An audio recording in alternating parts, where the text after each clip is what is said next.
Sports Radio 560 WQAM Miami Fort Lauderdale presents The Neil Rogers Show. To talk to Neil, call 567-0560 toll-free for Dade and Broward or pound 560 on your cell phone. The opinions of Neil, his guests, callers, or anyone else on the show do not necessarily reflect those of WQAM, Beasley Reed Acquisitions, or the Beasley Broadcast Group. Now, Neil Rogers on Sports Radio 560 QAM. And first, an excerpt from yesterday's QAM sales meeting.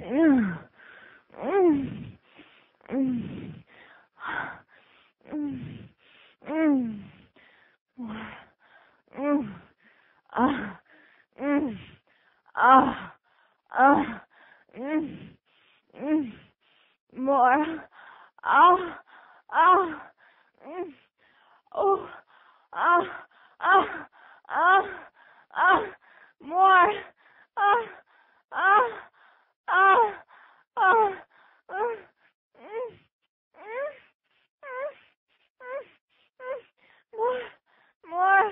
More. No. It's Friday, you bastard. Now, in honor of National Prune Month, Regular Records presents the Rolling Stones tribute to prunes. Start me up now. I've never been a plugged up person, but now I'm old, my tummy's hurting. You'll also hear, you can't always go when you want. Give me paper, and I can't get no bowel reaction. It's the Rolling Stones tribute to prunes. Order now. I know prunes will make me go, and I like it, love it, yes I do.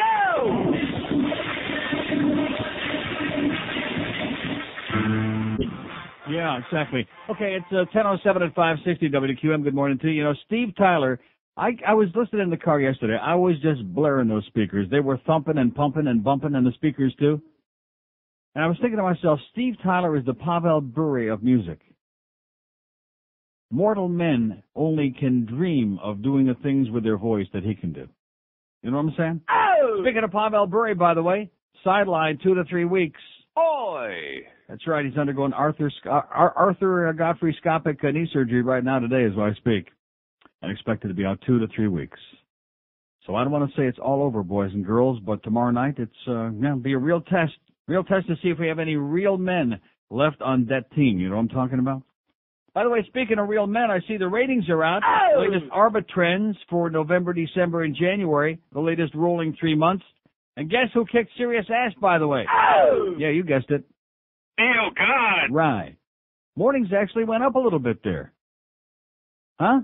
That must have been because Gildy missed some of those shows. He was on those trips, with the hockey team.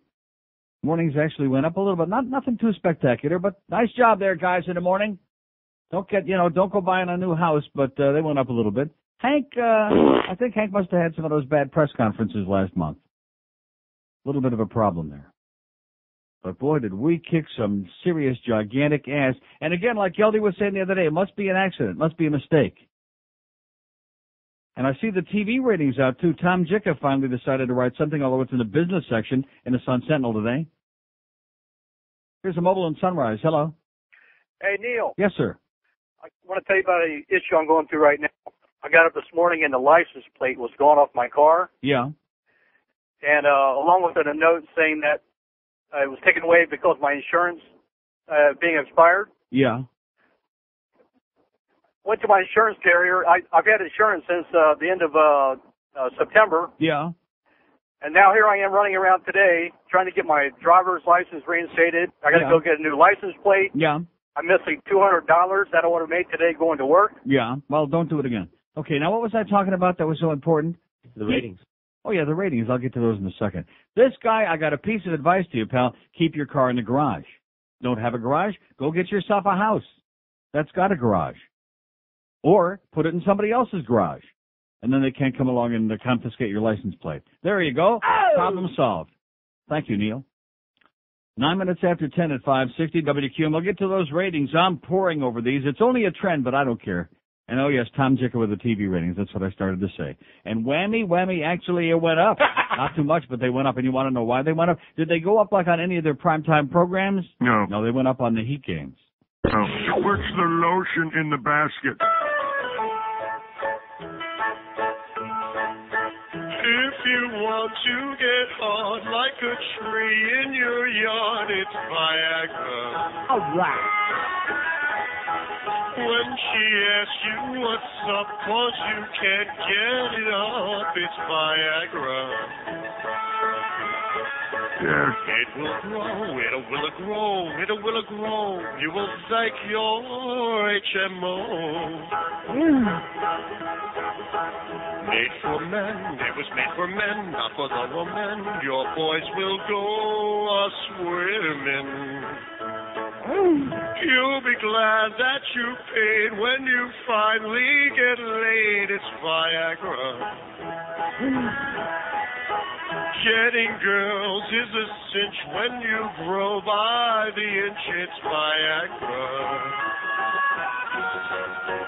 On my pills I won't skimp, 'cause I don't want to go limp anymore.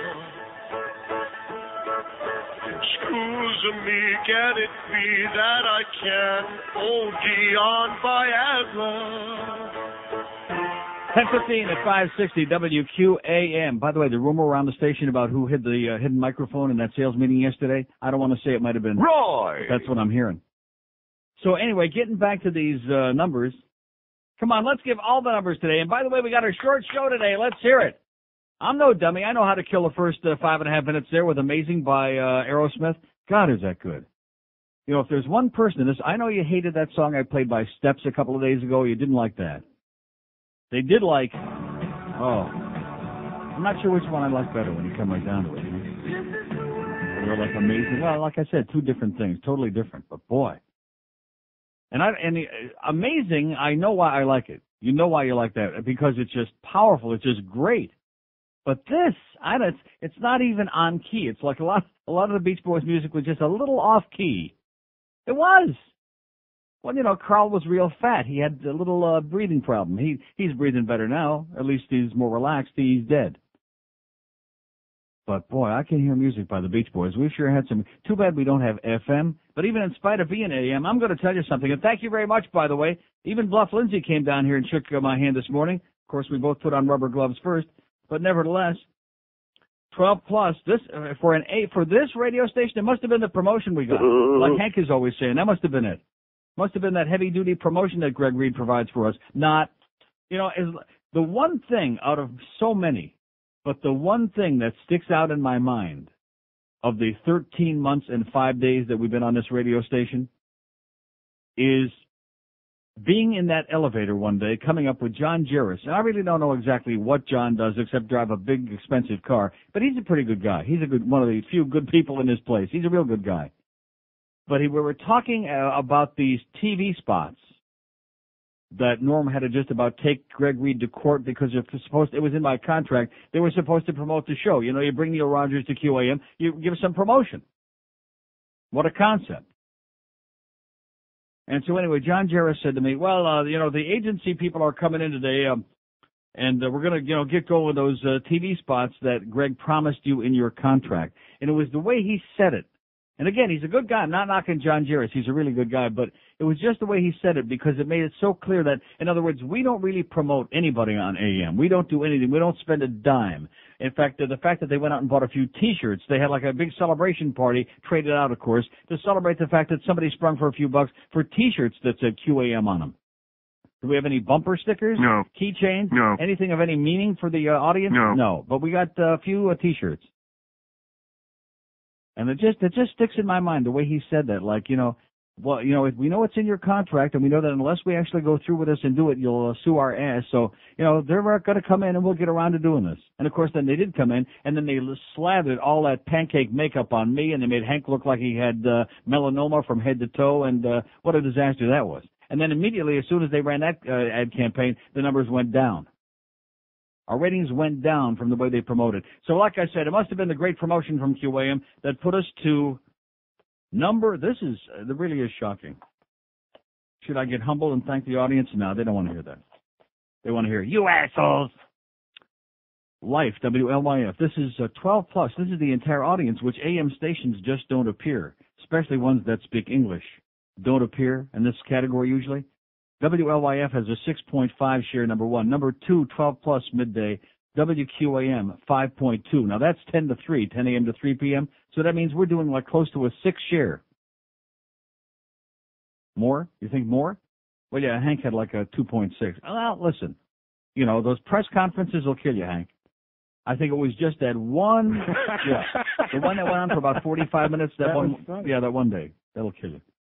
But anyway, we're doing over a 6 share on this radio station. And yesterday, I don't want to mention that little twerp again because I wouldn't want to dignify him, but it just astonishes me that this guy takes himself seriously because nobody else does. And like, I have to answer. Remember what they said in The Godfather? You have to answer for Santino. Michael told Carlo, you have to answer for Santino, Carlo. That's why he sent him to Vegas, but the car didn't get too far. It was another one of those accidents, but nobody got hurt. Well, hi, Clemenza. Yeah, he just happened to be sitting in the back seat with Leif Garrett, or some kind of a Garrett. Remember Leif Garrett? Wonder what she's doing these days. So anyway, and of course, men 18 plus, 10 a.m. to 3 p.m. Is that thing still in here, by the way? The thing that goes, we're number one, damn it! Yeah, exactly. We're breathless about it. That is Screw Ann, by the way, if anybody has any doubts.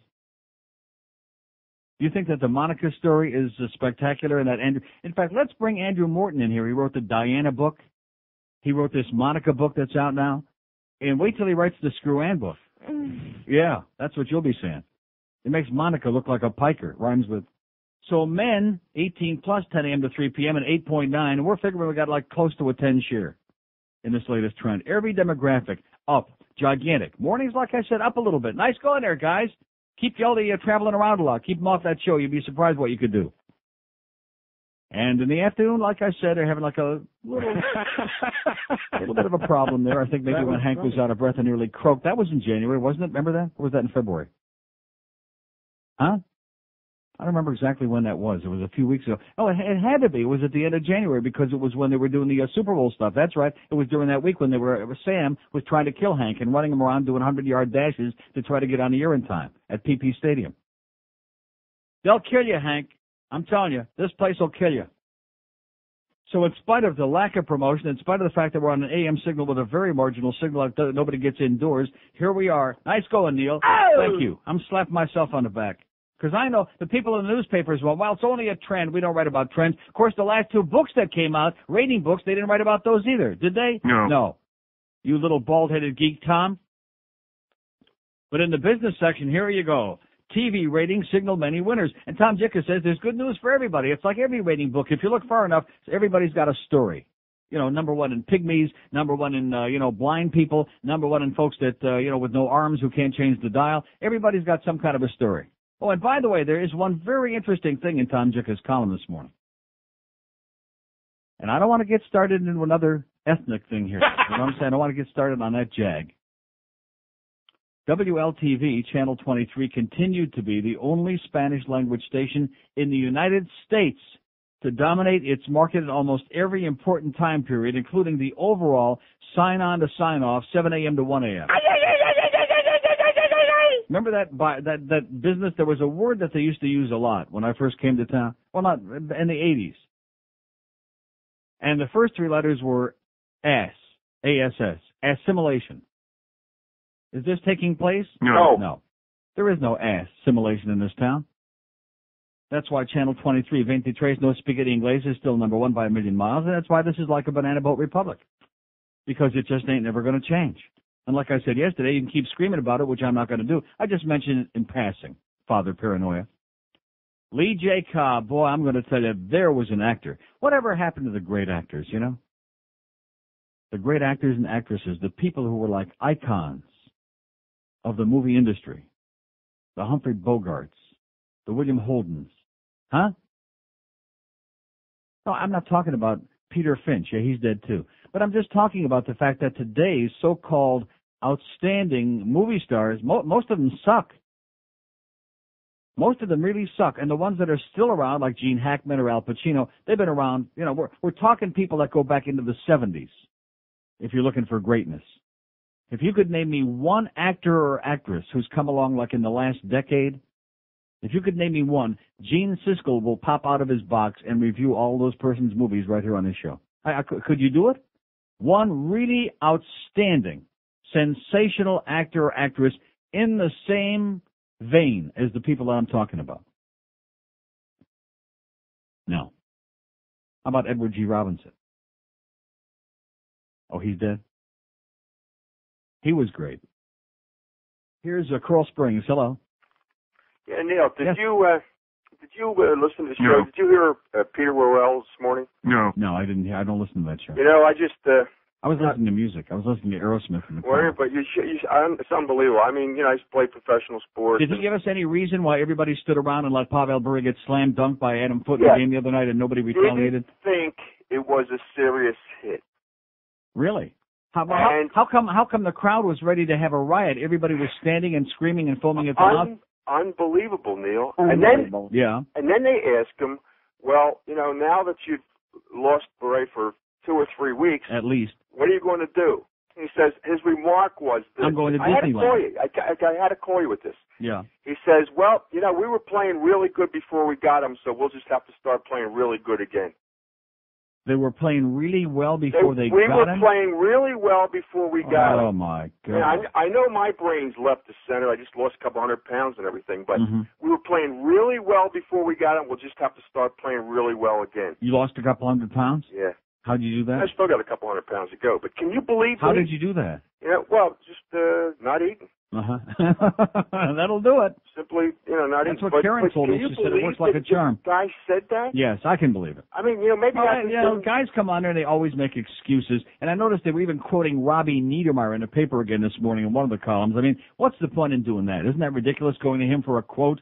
Well, they went to him. They had him on this morning, too, and he couldn't even talk. They had Robbie on this morning? Yeah, they had him on for, well, they didn't have him. They asked. For what? His remark was that he just couldn't believe that he was caught in the crease. Why? He didn't know how he got there. Mm-hmm.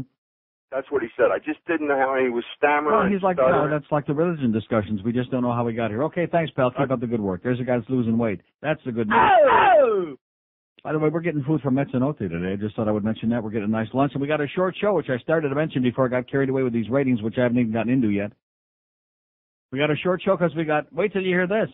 Marlins baseball. And by the way, I can't comment. I know this Barry Jackass has got another lengthy column today about the Marlins and QAM and are they moving and is Wayne pissed off and who's paying his one. Can't comment about any of that stuff because it's under litigation. But, you know, who cares? All I know is that we got a stupid exhibition game coming up 12:50 today from Vieira. Johnny Dark, the music, and you. WRKO, Boston.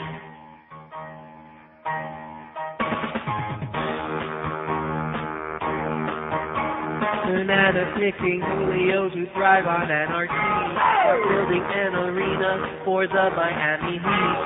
Having two arenas somehow don't seem right. Better ask Jeff Going for financial advice. NBA is locked down. There's no basketball. They're all on strike. Let's burn the place down.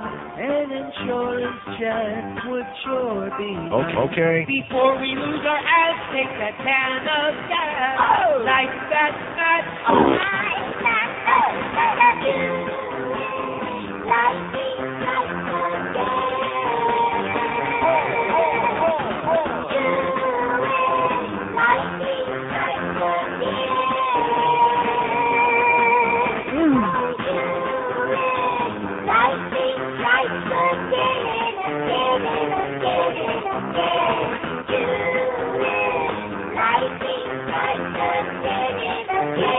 Right, was the only one involved in that sales meeting? 10:32 at 560 WQM. We have an open line at Broward, 5670560 and pound 560 on the mobile one line. We got big numbers here, baby. Oh! We're kicking serious ass on this make-believe radio station, whether they like it or not. And the rest of the station can either get with the program and join into the 20th century, which is almost over already, by the way, in case you haven't noticed, and start like doing real radio shows, or you can get left in the wake, okay? You can get left in a big, fat, gigantic wake. Here's Boca. Hello. Yeah, Neil, how you doing? Well, great. Welcome back. Thank you. So, welcome back from what? Well, from your vacation. Oh. A little late. I had a little confusion about this ethnic thing. last week on CNN, they had it showed an international conference of students in Havana. Ay, Papa Juan Pablo. And they showed the African-Cuban African-Cuban culture of a dance. They had dance presentation. Now, last week when how can there be an African-Cuban culture? That's like a Canadian-Yugoslavian culture. What does that mean? I don't know what it meant, but last week George was saying that Cubans are white. Because a couple of, we know. Well, what, he said a couple of Germans and Irishmen moved into Cuba some time ago, and that they're white. And Hispanic only means that you speak Spanish, but they're all white. I think what he means is that Castro once had a bad plate of kraut, is what he's trying to say. So they're not white. What, Cubans? Yeah. No. No, well, I know that. Puerto Ricans are white. No, Colombians are white. Well, George was telling everybody on the show Cubans are white. Mexicans are white with a good suntan. Yeah, exactly. Venezuelans are white. If they're in the closet, they're white. Brazilians are Indians. And Cubans are Cubans. Exactly. They are what they are, like they said in Godfather 3. You are what you are. Exactly. Well, I'm glad you cleared that up. Okay, and have a great day, sir. Right. Hasta que mil vidas. 2 open lines and let's see how the Cuban stations did, by the way. Let's see if we had this tremendous trend in the midst of a big ethnic, look at that. Men 18 plus overall. Who's number one? WEDR 6.2. Dropping a little bit, but still number one. And look at that, QAM up to number 2 in men 18 plus. All right. If we can carry that over to men 25-54, and the rest of you day parts start picking up your part of the bargain, we can actually get the other part of our bonuses, some of us here. Instead of having to carry the whole goddamn thing by my big fat pimply rectum, even while I'm sick as a dog. And by the way, sometime a little later this morning, sometime later this morning, my good friend Dr. Stanley is going to have the results ready. George will be calling about my biopsy on my neck. I was doing really good. I felt great yesterday, and actually I sound better today. You know what? I really sound, for the first time in months, I sound like me. Not that great, but I sound like me. But at any rate, and I was feeling a lot better than last night. I went to the track. Now, I don't want to blame anybody else for my own weaknesses, for being a total failure when it comes to my weight, especially when I've been so sick. And I know that a lot of it has to do from being fat and out of shape. But I will say this. You know, Fat Rich reminds me of my mother. I went to the track last night. I have a bowl of soup, beef barley soup, which if there was barley in there, by the way, Sherlock Holmes couldn't have found it. But nevertheless, it was good. And then I had a little bit of that coleslaw, you know, that they put on every table. And that's it. That's all I was going to have, because I had a real good food day again yesterday, which I've been doing progressively. And then at that point, the fat man, Fat Rich, says, you're going to have, and this, of course, is after he's eaten his full meal, naturally, which I'm too embarrassed to even see what it all was. He says, you're going to have some dessert. And, of course, being as weak as I am, that was the end of that. Huh? You're weak. Weak. So he has a big piece of chocolate cake that they have like a little bit of marshmallow topping on the side, really kind of a gourmet chocolate cake. And the waitress says to me, would you like a scoop of ice cream with that? I said, yeah, chocolate. So he just has, you see how this works? He just has the cake. I have the cake with a big scoop of chocolate ice cream, which was very good, by the way. And then today I'm not feeling as good as I was yesterday, and the scale is back up a pound. And my blood sugar was like soaring, skyrocketing. So I don't want to blame Fat Rich, but, cut the crap, fatso. Stop it. But like I've said before, fat people, when they hang around with other fat people, like Al Goldstein, they love to make sure that you stay fat. They can't stand if you have any success, because then it puts them under tremendous, enormous pressure. And I'm fat. Here's a mobile in Miami. Hello? Neil? Yes, sir. ¿Qué pasa, man? How you doing? Okay. Listen, I'm Cuban, and I'm white, and I got blue eyes. And my background is from Spain in the early... you're from Spain, then you're white then. Well, but I'm Cuban. Yeah, but Columbus I was born in Cuba. Columbus and my father... impregnated Isabella, and she became like almost Italian. That's the rumor. No, for real. My father, my brother, everybody has got green eyes, blue eyes, white, real white. Well, it's like Enrique Iglesias. He's Spanish, from Spain. He's a white. He's a white guy. Our background is from Spain, but everybody's from Cuba. We're all Cubans. Yeah. Yes. Okay, Neil, push the lotion in the bath. Okay, arrivederci. Bye-bye. Arrivederci. Ciao. We have an open line in Broward, 5670560, pound 560. You see, you Cubans better get with the program, okay? Because we're taking no prisoners on this show. We're running away and just hiding from everybody. That's how gigantic we're doing, at least this month anyway. I know, Tom, you don't write about trends. You don't write about radio. Nobody cares. Everybody cares about television. It's big bucks. Whammy's got a story, although Tom at least does a better job than, what's his name over there at the Herald. They both, by the way, write these stories in the business sections of today's papers about the TV ratings, since it's got little to do with entertainment and nothing, and like us, making money. That's what it's all about. That's why we got that Marlins game today, because we're making so much money on it. Although you will hear some of our spots in the middle of the ball game, by the way. But anyway, so Whammy, Channel 69, where we had that now defunct show, that disaster. And remember the comments there at the very end with one of the hot shots? It wasn't Matty Lesham, it was some other asshole over there. Oh, yeah, we're really disappointed in that Neil Rogers show, and we can't wait to find a replacement. Well, guess what? The only non-kids program on Whammy in the latest Nielsen's to average a rating as high as a 1-point rating is the 6:30 rerun of MASH.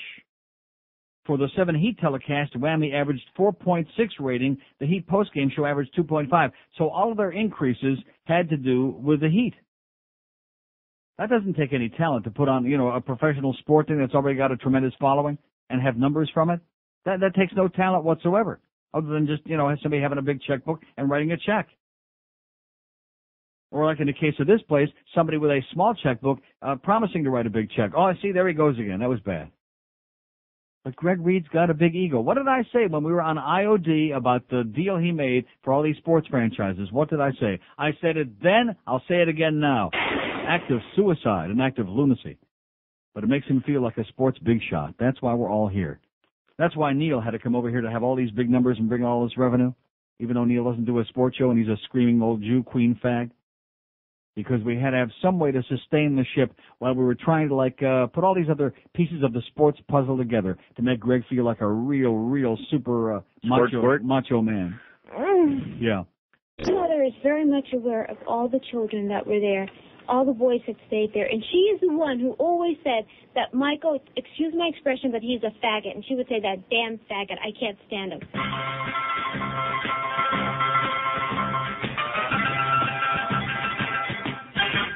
You top out on the scene, make the girl scream, in that supplement fine.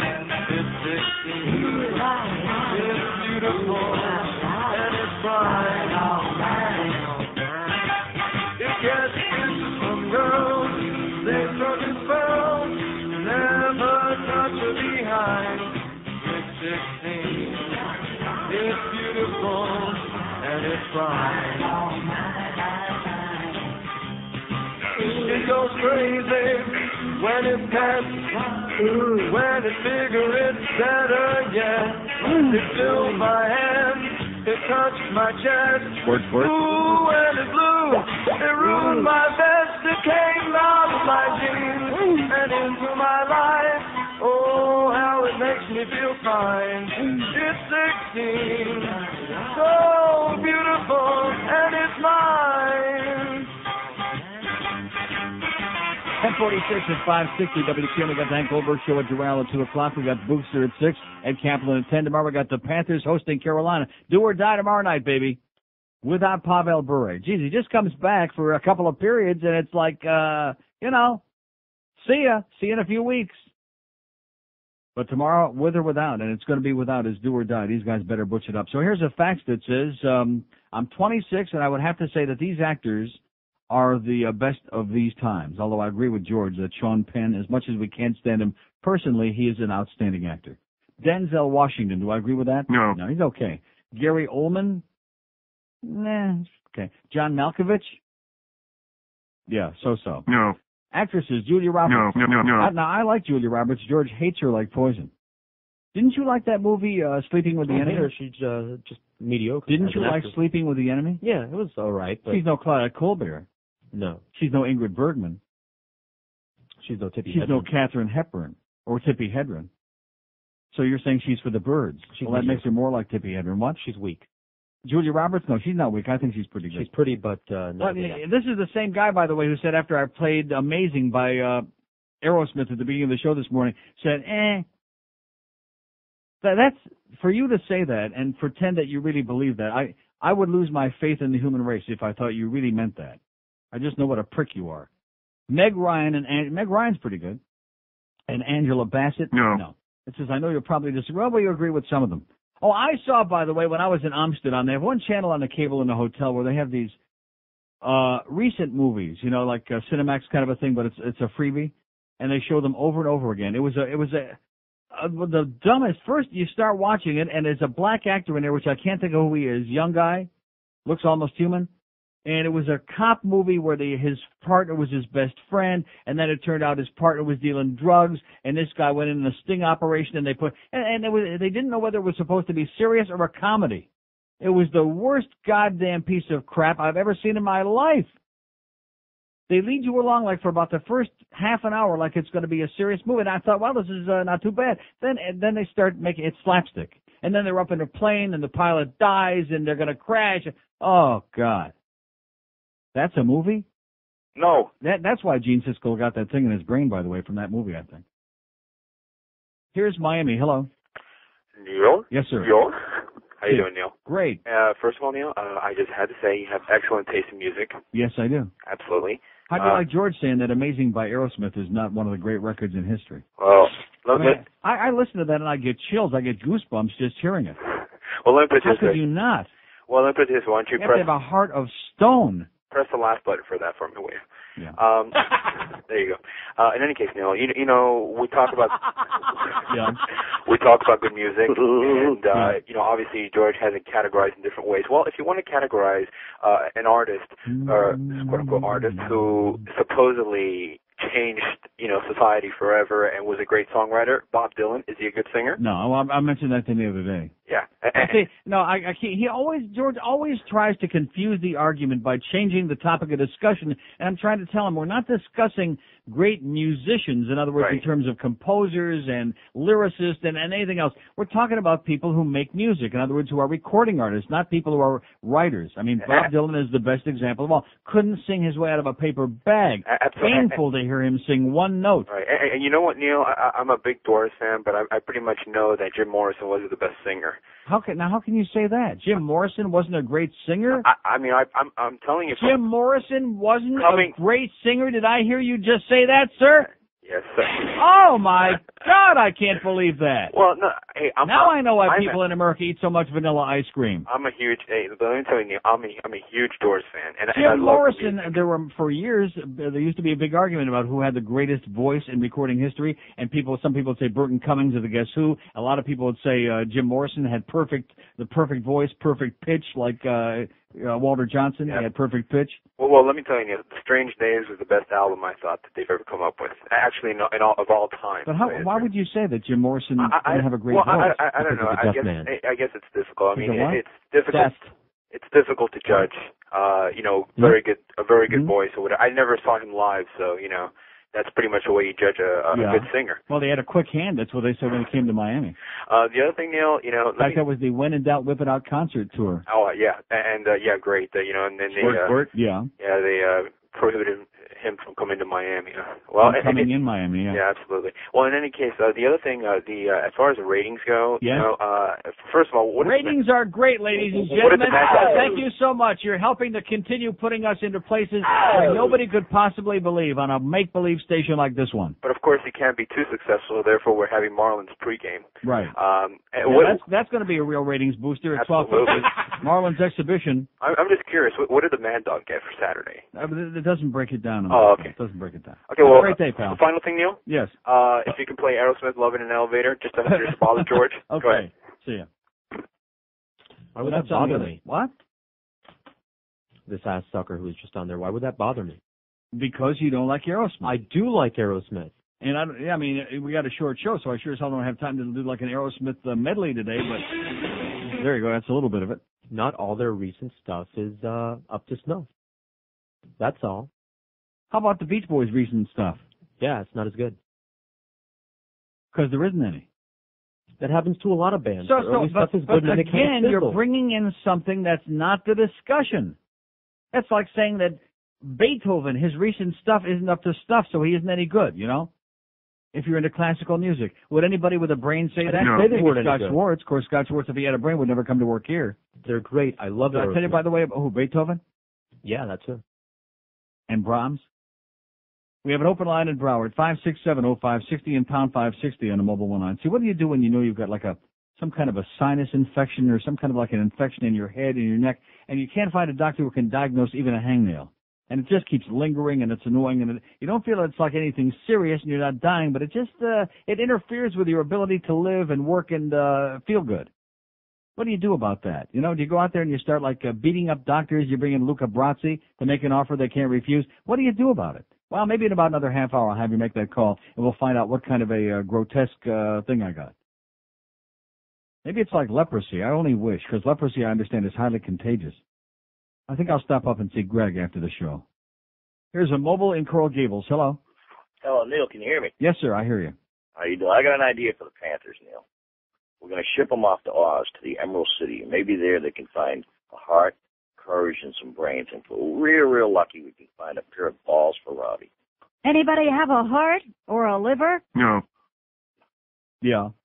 Okay, maybe we can take care of Robbie and Walter Payton at the same time, okay? Anybody have a heart or a liver? Heart for Robbie and a liver for Walter. We have an open line in Broward, 5670560, pound 560 on a mobile one line. So anyway, getting back to these ratings just briefly, overall, this is some men. Well, that's a good category. Nobody cares about women listeners. I hate to break the news to you, ladies, but nobody cares. That's a bad thing to say, but it's true. QAM, second in men, 5.5. Nice going, guys. Hot 105, 492-48. Radio Mambi. See, here we go again, just like that Univision, Channel 23. I remember the show I did a few months ago about that, and we had a lot of people lie. Oh, well, they're all watching that soap opera. Well, guess what? That soap opera's not on anymore. What was the name of that soap opera that was on at 8 o'clock at night on Channel 23? Esmeralda, whatever. Was that it? I guess. Something like that. What do you mean you don't know? You knew back then. It was pretty weak. But at any rate, it's over now. It's over. There's some other crap on there.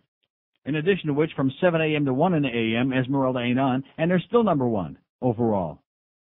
Because we got all these no spaghetti Inglés people in here who just don't want to give it a program. That's why Radio Mambi, wacky, you got to be wacky to listen to it. Fidel, the same old tired swill, by the way. I mean, a really bad Spanish language AM station. That's why they're the only other AM station that even shows up on a Richter scale here.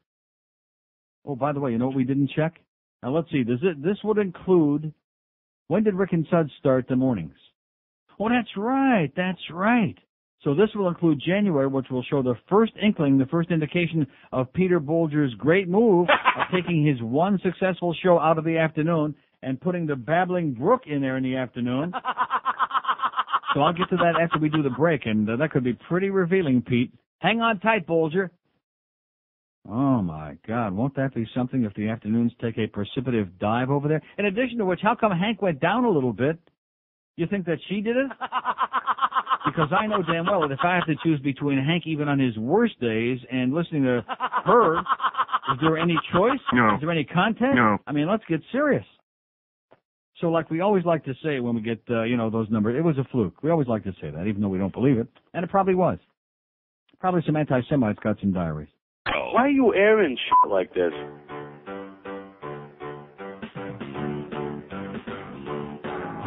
I can't take too much butter. It shoots right out my ass. Pepper and paprika blew me to the can.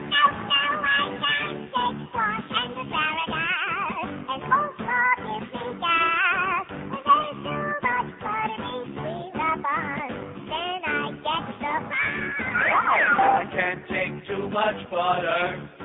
I can't take it at all. My ass burns from olestra and especially sorbitol. My big starts tapping in a quick step. I gotta grab a hold of my pants. It ain't that I don't like to eat butter. I just can't take the chance. I can't take too much butter. It goes through me too fast.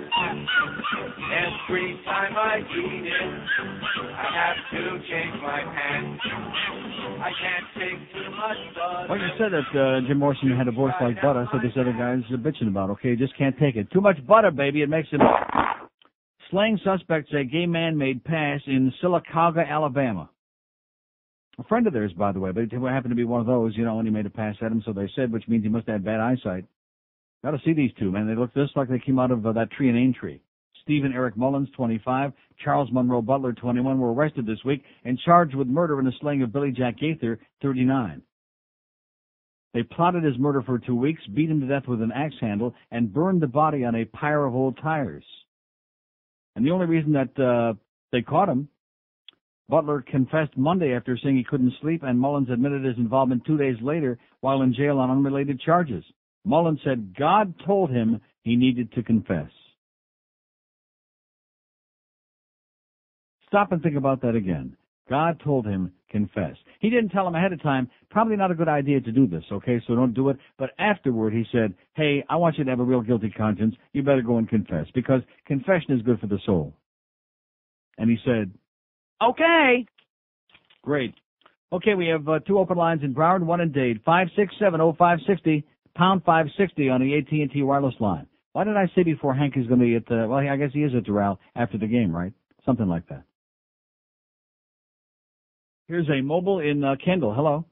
Yeah, Neil. Yes, sir. I just realized why Metro Dade can't control crime in the city. Uh-huh. I'm at a Target supermarket. I walk out, and there's 3 police cars patrolling the parking lot, handing out tickets for expired plates.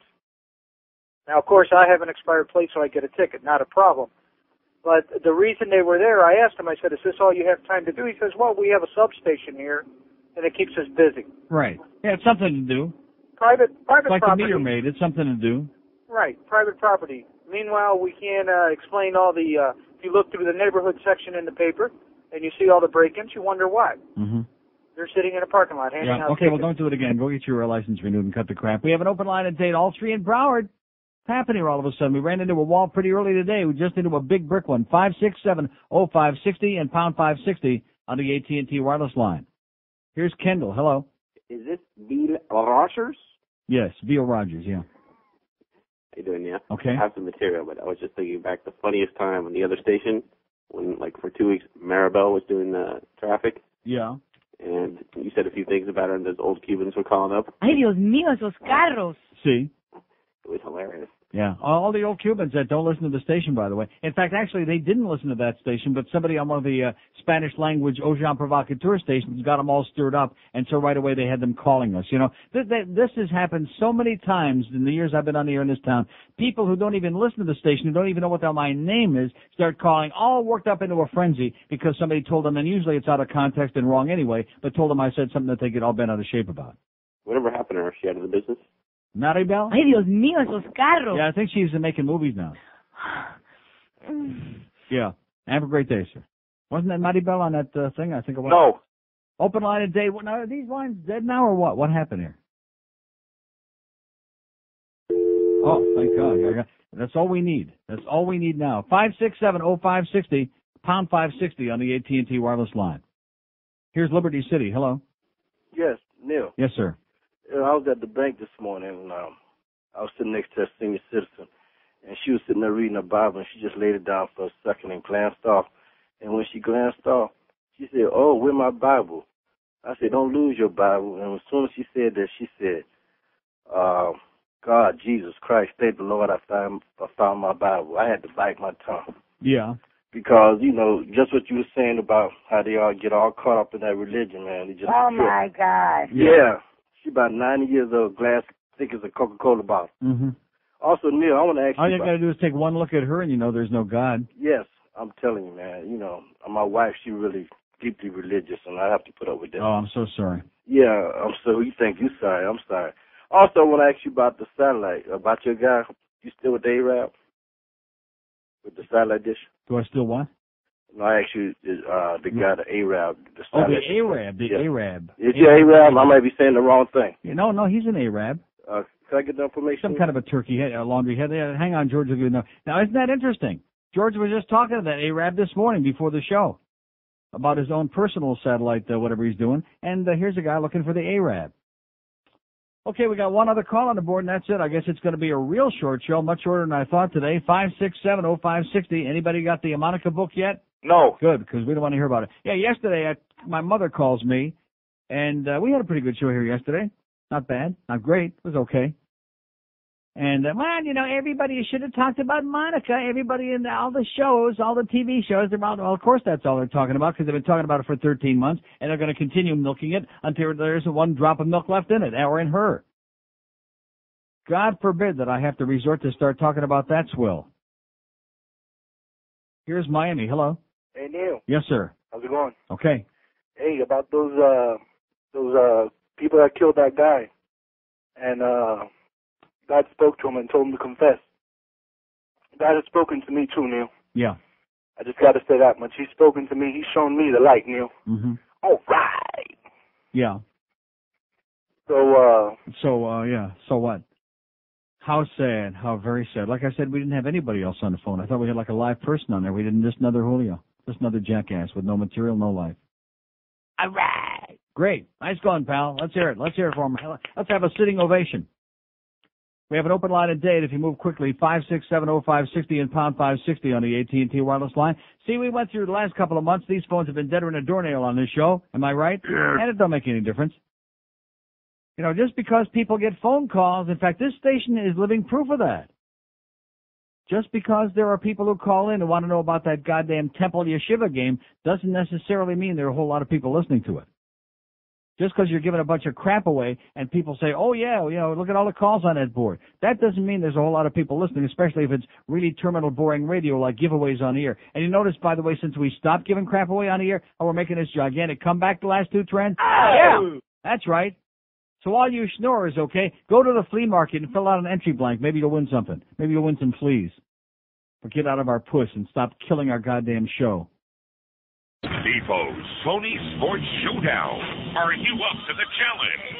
Saturday mornings at 8, only on Sports Radio 560. This is one of the most amazing moments in the history of my life. First, I was going to get into this fax that I got to show you what bad taste some people have. It's all subjective, but like I said, a lot of people like vanilla ice cream.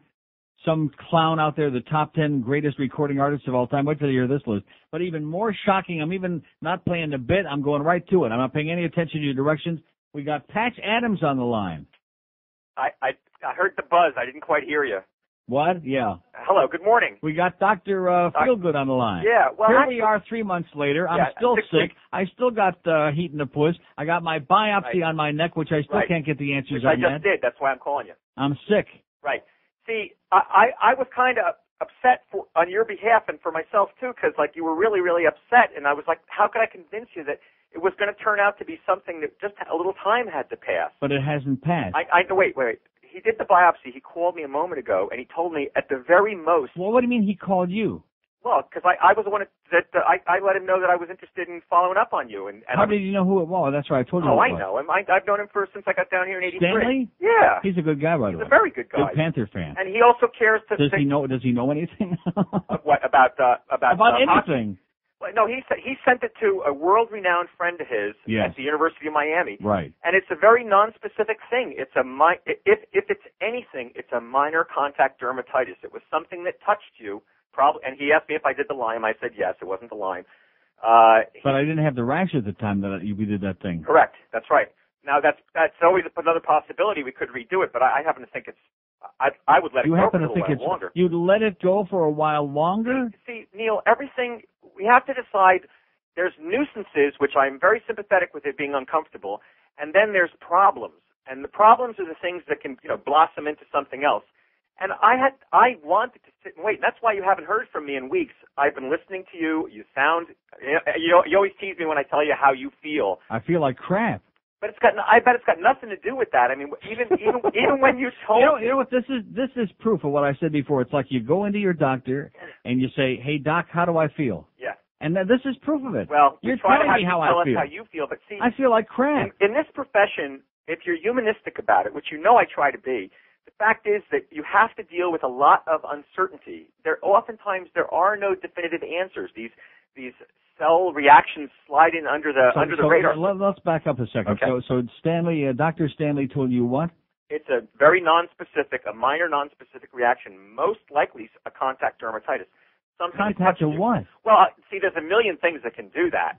You usually look for a pattern and a duration and a rhythm of this thing. Like, for instance, when I had a rash on my wrists, and I've seen a lot of guys with the same thing, I discovered that my launderer had changed the brand of starch that they used, and that was all it took to give me a rash on my wrist. Okay? Yeah, but Dr. Stanley says you wouldn't have a rash only in one spot. But you can. It's not. There's no. See, now we got two doctors with conflicting information right off the bat. We got a contretemps. All I'm saying is you can. What about the pain in my right wrist, the joint pain? and the sharp pain in the bone that comes and goes every now and then. See, you know, all these things. Well, wait, like I haven't, says. Neil. I have not been able to listen as much as I and was. And the pain in the before. back. Well, no, these are not new things. These are things that I came to you with like 3 months ago. It's the same thing. They're all very non-specific. Right. They don't exactly. add up to, again, I had a lady in here with real live Lymes yesterday, real live Lymes, and she had been razzed by her doctors for a year and a half because it was just so vague. It was so nebulous. Nobody could pin it down until she demanded that they do a Lyme test. Yeah. And it came back positive. Right. Now, I'm not telling you got Lyme. And what do you do for somebody with Lyme disease? Oh, well, we treated her with antibiotics for a month. Right. And I told her it's going to be a while. We're going to have to take some time, like even a year, to find out what the resolution of symptoms is going to be.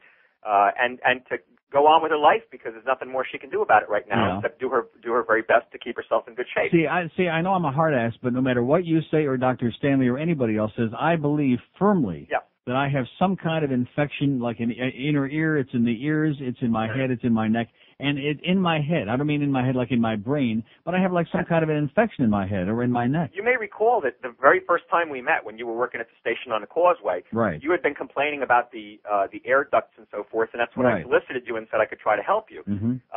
Maybe it's the same thing. Maybe that never did clear completely. But remember, Neil, or maybe this is from that plane that I told you about. We're coming back with that sick warm air blowing in my face. Absolutely all the above possibilities. The thing is, and the part that makes look, Neil, I care about the people who I take care of. There's people I don't care about because they're not going to let me. Right. But the uncertainty part, it's like raising a child. You don't know if you're doing it right until you see down the road what happens, and you have to keep your fingers crossed that you're doing everything with the best intentions. Mm-hmm. We deal with a lot. If I just hang on another 7 or 8 months, it might go away. Well, I hope it doesn't last you 7 or 8 months because I'd like to get it off your mind. Well, it's already 3. We're talking 3 months now, Doc. The beginning of January, as I recall. No, middle of December is when it started. Okay. I came in, or late in December, I came in to see you. See, well, my instinct, as you know, is when I get a choice between... And by the way, Dr. Paskudnyak, in case he's listening over at Cleveland Clinic, it wasn't the Adalat. Well, that's why I stayed away from you for a while, because I needed to let some time pass and see what would happen. It wasn't the Adalat, although I'll tell you my blood pressure is a lot better taking the other stuff, and it's a lot cheaper, too. But be that as it may. Okay. All right, how you doing on your diet? Anyway. I'm doing real good. I'm doing fairly well. Up until last night, I was doing pretty good until I had that cake and ice cream at Pompano Park, thanks to Fat Rich. But anyway. You're scared. Let's get back to my neck and the rash. Come on, let's stop, Dr. Patch. Let's get to it. So what did he tell you? What do we do now? What's the next move? He suggested... Take 2 and call everybody in the morning? No.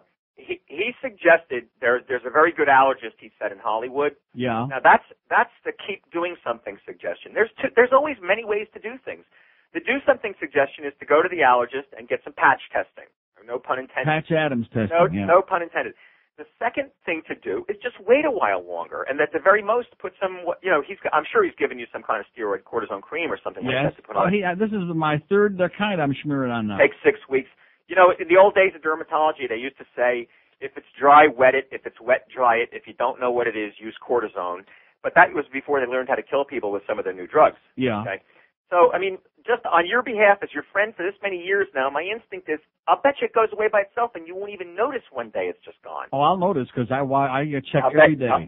I'll bet you do. Every day. You do. And I don't have to check, because when you get up and your neck is sore like mine is now, and the back of your neck is sore, and you got the heat coming back in your face a little bit, and all of these things, you don't have to check. Well, I'll tell you what, tests, and when your ears are still plugged up and you feel definitely that you have like some kind of an inner ear infection and nobody can find it, you feel like hopeless, helpless. I got this like Kim Weston, helpless. I don't have it here yet, but there's a company it's in Broward, I don't remember where, called Leap, and it's a series of tests that looks for food and aeroallergens. It's not as complicated as real live allergy testing. It's a single blood draw. It's done at their own laboratory. It's FDA approved and so forth. And it just occurred to me, the symptoms that they use this test for are the really vague and non-specific ones, like the ones you're complaining about. People who have gastroesophageal I'm not going to go through the list on the air, but please don't. All the odd stuff. Maybe when I get that test available, you can have it done. If I'm still alive, maybe we could try it. I have a strong feeling you're going to outlive a lot of people. Yeah. Your constitution's like that. You're too mean to die. Like Dusty Springfield, I outlived her. And Blackman. What a Blackman. Yeah, and Judge Blackman. Yeah, he's not doing too good. All right. Well, I basically just called to tell you I love you, and I what do I do now, Mark? What do I do now? Well, now that you got the report, I'm so depressed now. I'm ready. I think a bullet to the head would stop the pain. No. After hearing that, I was waiting for the results of this That was biopsy, which I got a nice scar on my neck, by the way. It's healing very nicely. Be pleased to know that. Yeah. In spite of the fact that my blood sugar is soaring all over the place because I'm taking that HCT and et cetera and so on. Well, I didn't hear you specify what it was, but when you described hydrochlorothiazide. Right. It's a 25-year-old drug. It's an excellent mild diuretic. Right. It also causes sugar, electrolyte, uric acid, and lipid imbalance. That may be a trade. If you're convinced it wasn't the Adalat, you can always go back to something else. Remember, I told you a long time ago your regimen was very non-standard, but you're a non-standard kind of guy. Yeah. He suggested an analogist. My friendly, I love you, I want to all meet in heaven and smile together. Suggestion is just wait a while longer. I'll bet you another 6 weeks or so, and I'll bet you some but I'm serious. I'm serious. Another 6 weeks. If it's important to you because you're very concerned about it and you're somewhat obsessed about it, okay? I'm obsessed about it? That's not a criticism. It's understandable. See, when you got something this long and then it gets to the point where, like when I was in Amsterdam on vacation the Wednesday, the middle of that week, it was basically the rash was virtually gone. I felt great and life was going on. I heard you say that. And then a day or two later, all of a sudden I look in a mirror and guess what? It's making a comeback and I'm feeling like a little bit of the symptomology again and here I am, I don't need this. The allergy testing will be good to give you, maybe you'll find something that you're allergic to. And see, especially since I'm like 6,000 miles away at that point and out of my home environment, I'm not sleeping on the same sheets, I'm not with the dogs, I'm not, don't have to worry about the pollen or whatever's in the air. I'm in a totally different environment and yet it's still coming back. Well, see, the thing is, like for instance, when you stopped the Adalat some time ago, and one guy called you and told you to be out of your 1 month ago. Right. But one guy called you and told you it had to be out of your blood in 2 days, and the other guy called and said it'd be out of your blood in 30 days. Yeah. Either one of those answers was completely correct. Well, what is the answer, by the way? Since I have you on the phone, what is the answer? In terms of the drug level, the quantity of measurable substance in your body, the 2-day answer was correct.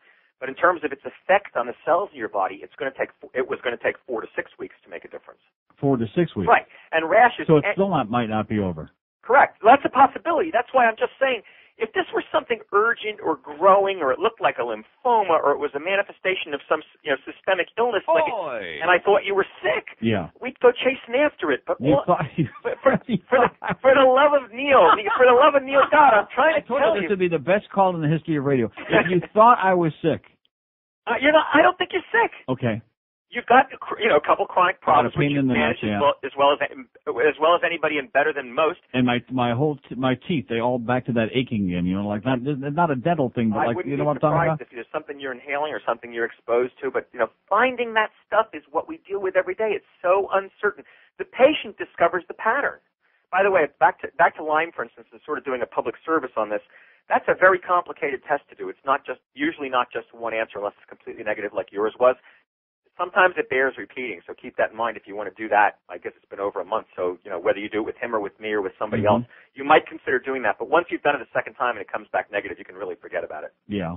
I still think an insect bite started this. So I told all you guys that way in the beginning. What do I know? I mean, you come in, you tell the guys what you think, and then that's it. Nothing happens. At the turn of the century, William Osler at Johns Hopkins, an internist who hopefully I do what he did, said if you listen to the patient long enough, they'll give you the diagnosis. Yeah. But listen, it's not just a matter of listening to you sitting at one session. It's a matter of listening over and over and over. Yeah. In your case, in front of 400,000 people. Right. So he like I said, he suggested the allergist, but I would just friendly suggestion say just wait. Just wait. And remember, I do this with all good intention. I mean, I've actually blanked out my mind that we're talking in front of people, and it's just me and you saying, take it easy. I bet it fixes itself, and you'll never know what it was. And you'll just look back at it and go, I don't know what it was. I just hope it never happens again. Okay. Okay. I love you. Thanks. Goodbye. Okay, there's Patch Adams, my doctor. Boys, you got a cute nose. Friday, you bastard.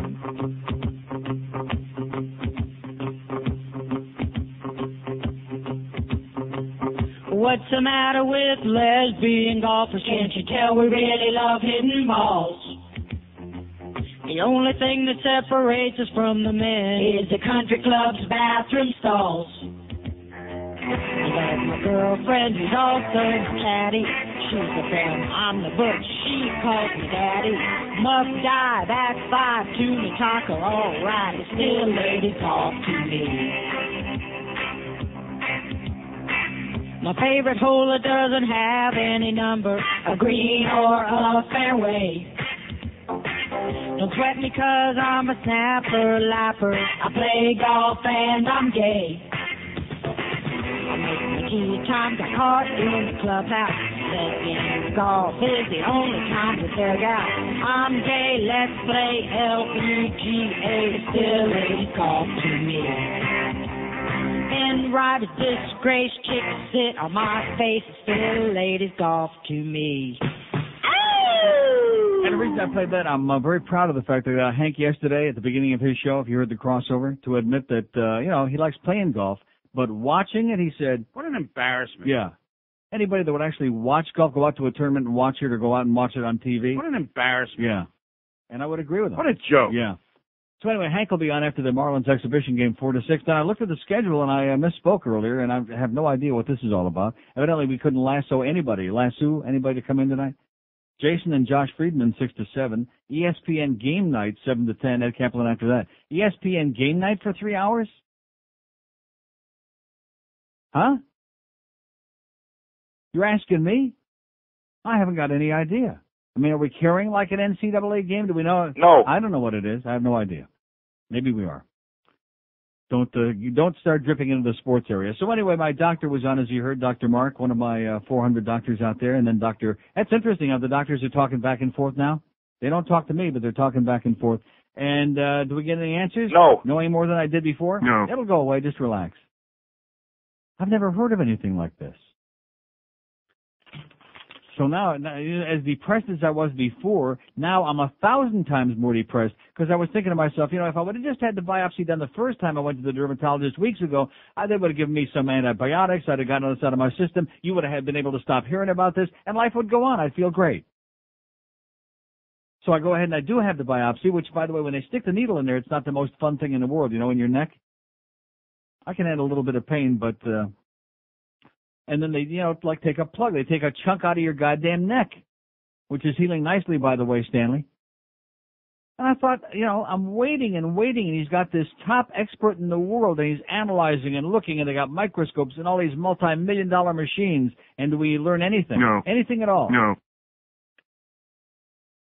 So anyway, here's this fax. This is so embarrassing that I just can't even begin to tell you. I mean, everything is a matter of taste. We go back to that vanilla ice cream versus fish food thing again.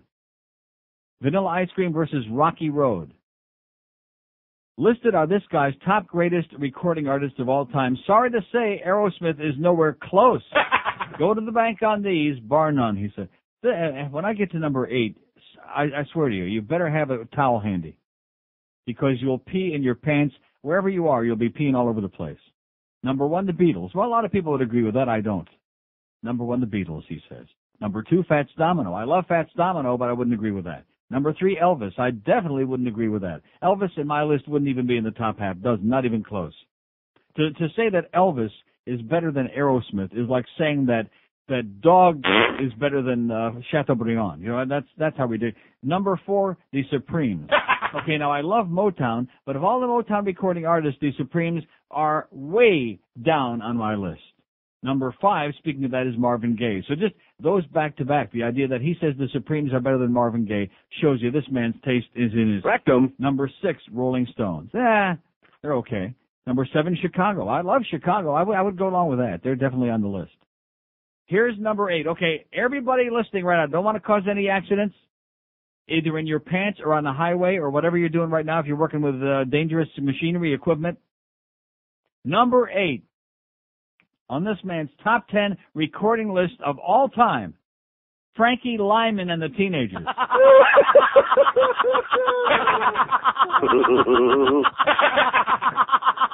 Frankie Lyman and the effing Teenagers. Why do fools hop in the pool? Why do fools fall in love? A medley of their hits. They had one hit. One hit. And this guy is saying, yeah.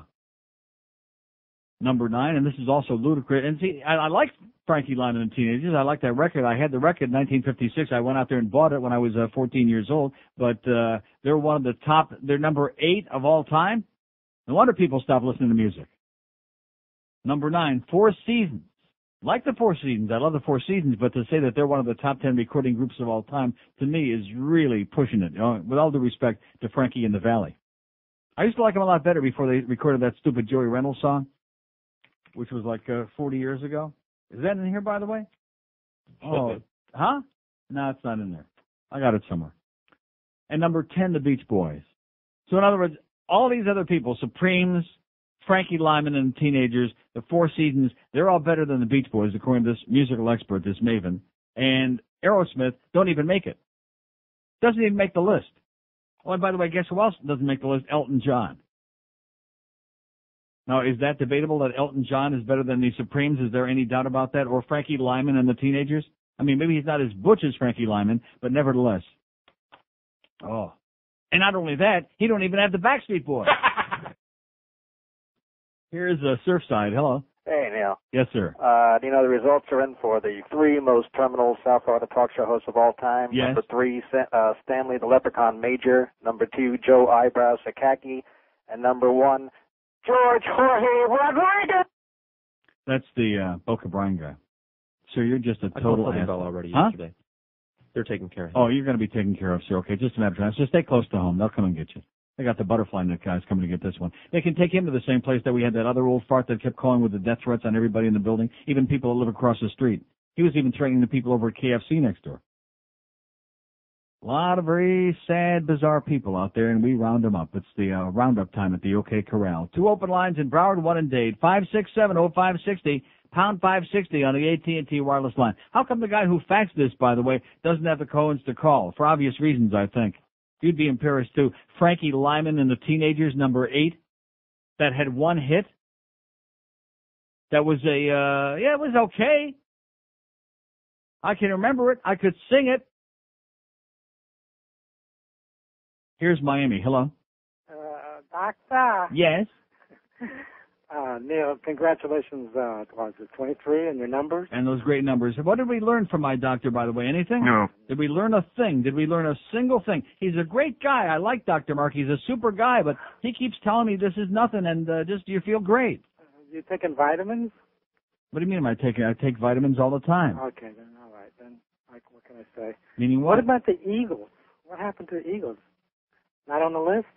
The Eagles, they had a bad year, man. Oh, well. Oh, you mean the current? Yeah, uh-huh. Eagles are not one of the top 10. They're good. They're certainly better than Frankie Lyman and the Teenagers. Well, Elton John was in a group, right? But no, this is just recording artists. I got you. Okay, listen. Because Fats Domino wasn't a group. He was big as a group, but he wasn't a group, and neither was good, Elvis. Though. I liked him. Excellent. Listen, I had a thing happen at the bank. Yes? I got 2 checks. Yeah. I've been trying to cash them, but every time I go there, I give the guy a break. I said, is there any funds there? The guy didn't have any funds. Yeah. Right. So he says there'll be funds there Friday. So I go Tuesday to the bank. They cash the first one. Uh-huh. The teller didn't check. The second one, I says, oh, there must be funds. I try the second one. Yeah. Trying to spice up this Yeah, call. see, checks, there's no funds. Give me back that money I gave you Greg from the rewrite first this check by any chance? Huh? I said, yeah, and the upshot is? The teller says, give me back the money I gave you from the first check. I says, no, you already gave me that. That transaction is over. Yeah. So I says, give me back the check that you say there's no funds with. Yeah. She wouldn't give it back to me. Yeah. I reached over the counter and I grabbed one of the checks. Well, it was the one that she cashed. I will not give it to you. She says, I'm going to hit you in the mouth. I will not give it to you. Yeah. I says, please hit me in the mouth. Please. Yeah. We got the camera. I had to wait 10 minutes, right? Yeah. So I says, if I had to wait any longer, I'm calling the police. I And? called the police. Yeah. I had my mobile phone. I called the police. And? The police came. Yeah. They straightened it all out. I got my first check, what she gave me, and I got my check back. Okay, nice going. Okay, so in other words, when in doubt, threaten him and either threaten to beat the crap out of him and call the cops, or else just give up. We have an overlap. What was he saying? Does anybody know? No. Killed some good time, though. We have a ball game coming up in an hour and 10 minutes. Anybody interested in that at all? No. Any interest, a minute interest in Marlins and the Tampa Bay Devil Rays? No. None. Zero. I mean, less than none.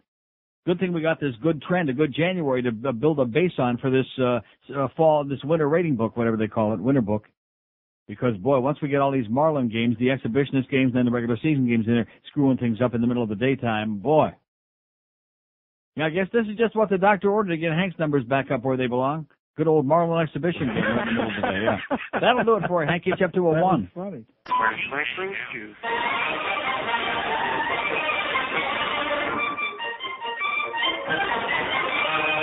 Where is that wascally Webbit? Webbit, come out with your hands up. Don't shoot. Don't shoot, please. President Quentin, what are you doing out here? I'm on the prowl. So am I. I am hunting for wabbits.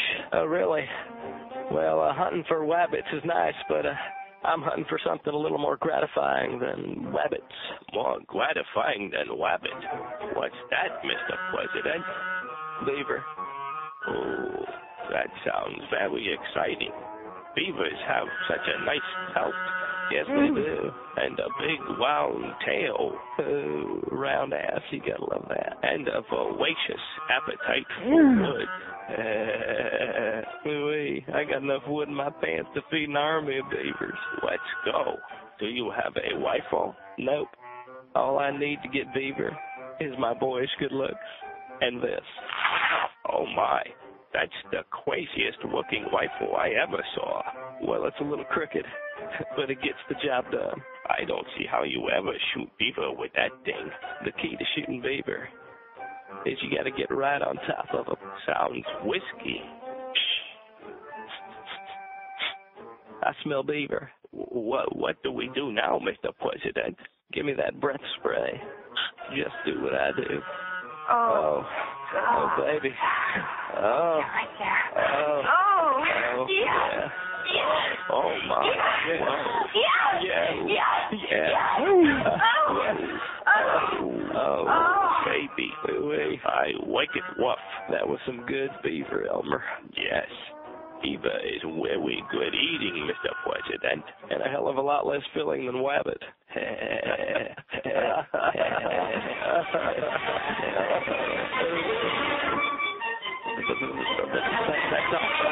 It's 11 before noon at 560 WQM. So anyway, an hour ago I was threatening to do something. I forgot all about it because we had so much crap going on here, and then Dr. Mark called in. Kill the audience, and you're killing me too, Doc. And he's a good guy, but he doesn't tell you anything. This guy can expend more words, yeah, like Denise Potvin, and not say anything. The only thing I know is that he spoke to the other guy. Now I don't have to waste my time calling my friend Stanley, and I know nothing. Well, it's a non-specific, nebulous, like the time when he came to the hockey game, Dr. Mark, and he looked at my neck and that's it. That could be a lot of things. Now, let me ask you this. Do you need a doctor to look at something like that and say, oh, that could be a lot of things? Anyway, so I was going to look up Rick and Spud and look up Stupid Talk Network, right? So let's see, persons 25 to 54. Let's see how the morning did now that includes a month of Rick and Spud in there on WINZ. 2554. Our morning went from a 2.8 to a 3.1. Oh! Nice going, Joe. Nice going, Defo. Did I leave something out? Okay, let's see. INZ. I'm looking for them. I'm looking and looking. Oh, look at that! From a 0.7 to a 1.1. Oh! There you go. Now, still a grotesque number. But Rick and Suds made an upturn there in the morning, and it was Rick Riley, of course, who forced himself out of that show, not Pete Bolger, who wanted to blow them out.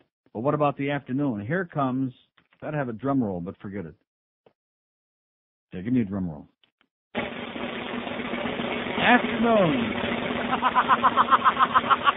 Where Rick and Suds were the only success story on that radio station. Guess what? 3.4 to a 2.6. In just 1 month, he's brought it down almost a full point and dropping like a gigantic boulder from the top of the World Trade Center right onto Uranus. She not only butchered the ratings, she wrecked them. Good thing they don't care about numbers over there. Right. That's right, because they don't have any. So just like I predicted, they're going to do better in the morning than whatever else they had before, like John Ford, for example, obviously. But they're never going to have like a gigantic... In fact, they'll never have in the morning the number that they had in the afternoon, ever. In a zillion years, unfortunately for them. And now what he'll do is he'll even it out.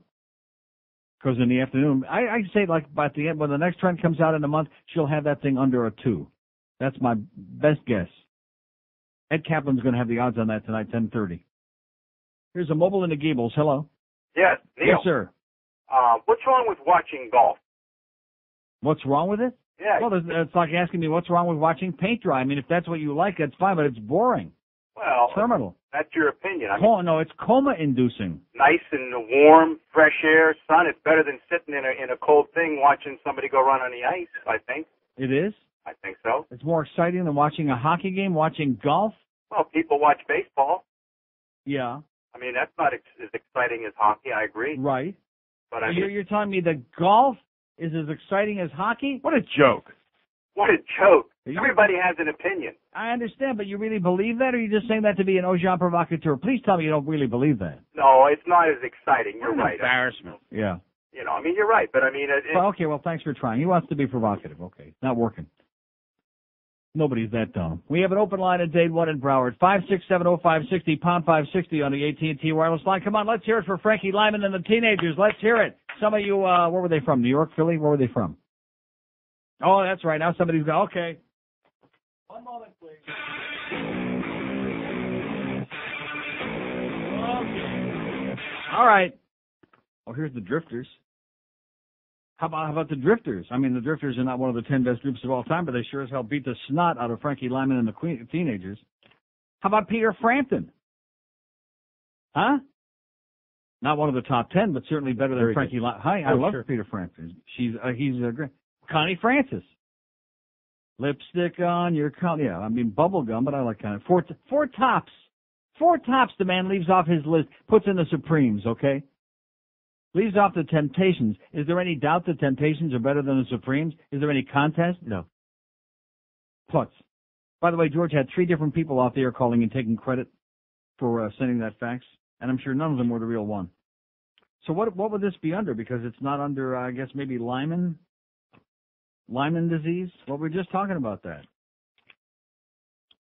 Okay, they're certainly not going to be in the most... look at that, Robin Luke, Susie Darlin. Boy, I loved Robin Luke. Let's see. Who am I looking for? It's not in here. Arthur Lyman. Oh, here it is. All right, about time. Oh, that's right, I forgot that other one they had. That I also had the record. You know what the other one is? What's that big record store? Sam... Goody. Goody Gumdrops. Goody. That's right. That would reach number 20. It had peaks of 20 shares. It reached number 20 on the chart. But the only big hit they had, of course, was Why Do Fools Fall in Love, February of 1956. 33 years ago today, just about. Oh! Reached number 6, 21 weeks on the chart. Then they had some other, I Want You to Be My Girl, which I never heard of. I don't think. I never heard of that. Reached number 13, but I never heard of it. And some other marginal stuff. But Goody was pretty good. And Little Bitty Pretty One, which Thurston Harris, that was the guy that had the hit. Thurman Harris was the bowler. Let me look it up. Thurston Harris, Little Bitty Pretty One, was number 6. Boy, do I know my oldies or what? Yes. Don't know too much else. I know my old crap. When you're an old fossil like I am, you know your old crap. You can't take one, but you know it. Here's a mobile in Miami. Hello. Hey, Neil. How you doing? Great. First of all, congratulations on 23 years of kicking ass in this town. You are certainly the man. Yes, I am. Thank you. Second of all, Major Bacon report, the Florida Hijoputas are gathered around. They're gathered around southbound on the Don Chula Expressway. So don't go near there, man. They're just all over the place. Yeah, they're in a feeding frenzy there. They were in Plantation Acres this morning. They were on every street corner. They were shooting it, and they were out of control everywhere. Must be quota month. Yeah, must be. And well, that's right. It's the 5th of March. It's the Ides of March, so that must be it. And I'm now in line, waiting to get it rammed up my tailpipe as I contribute my $10 to that scam of the Florida Pollution Control. Thank you very much. Okay. Say hi to those illegal aliens, by the way. And one more thing. Tell them to quit sewing those baseballs so tight, yes? And in closing, tú eres el tipo más cojonudo in Miami. I'm out of material. All right. Okay, arrivederci.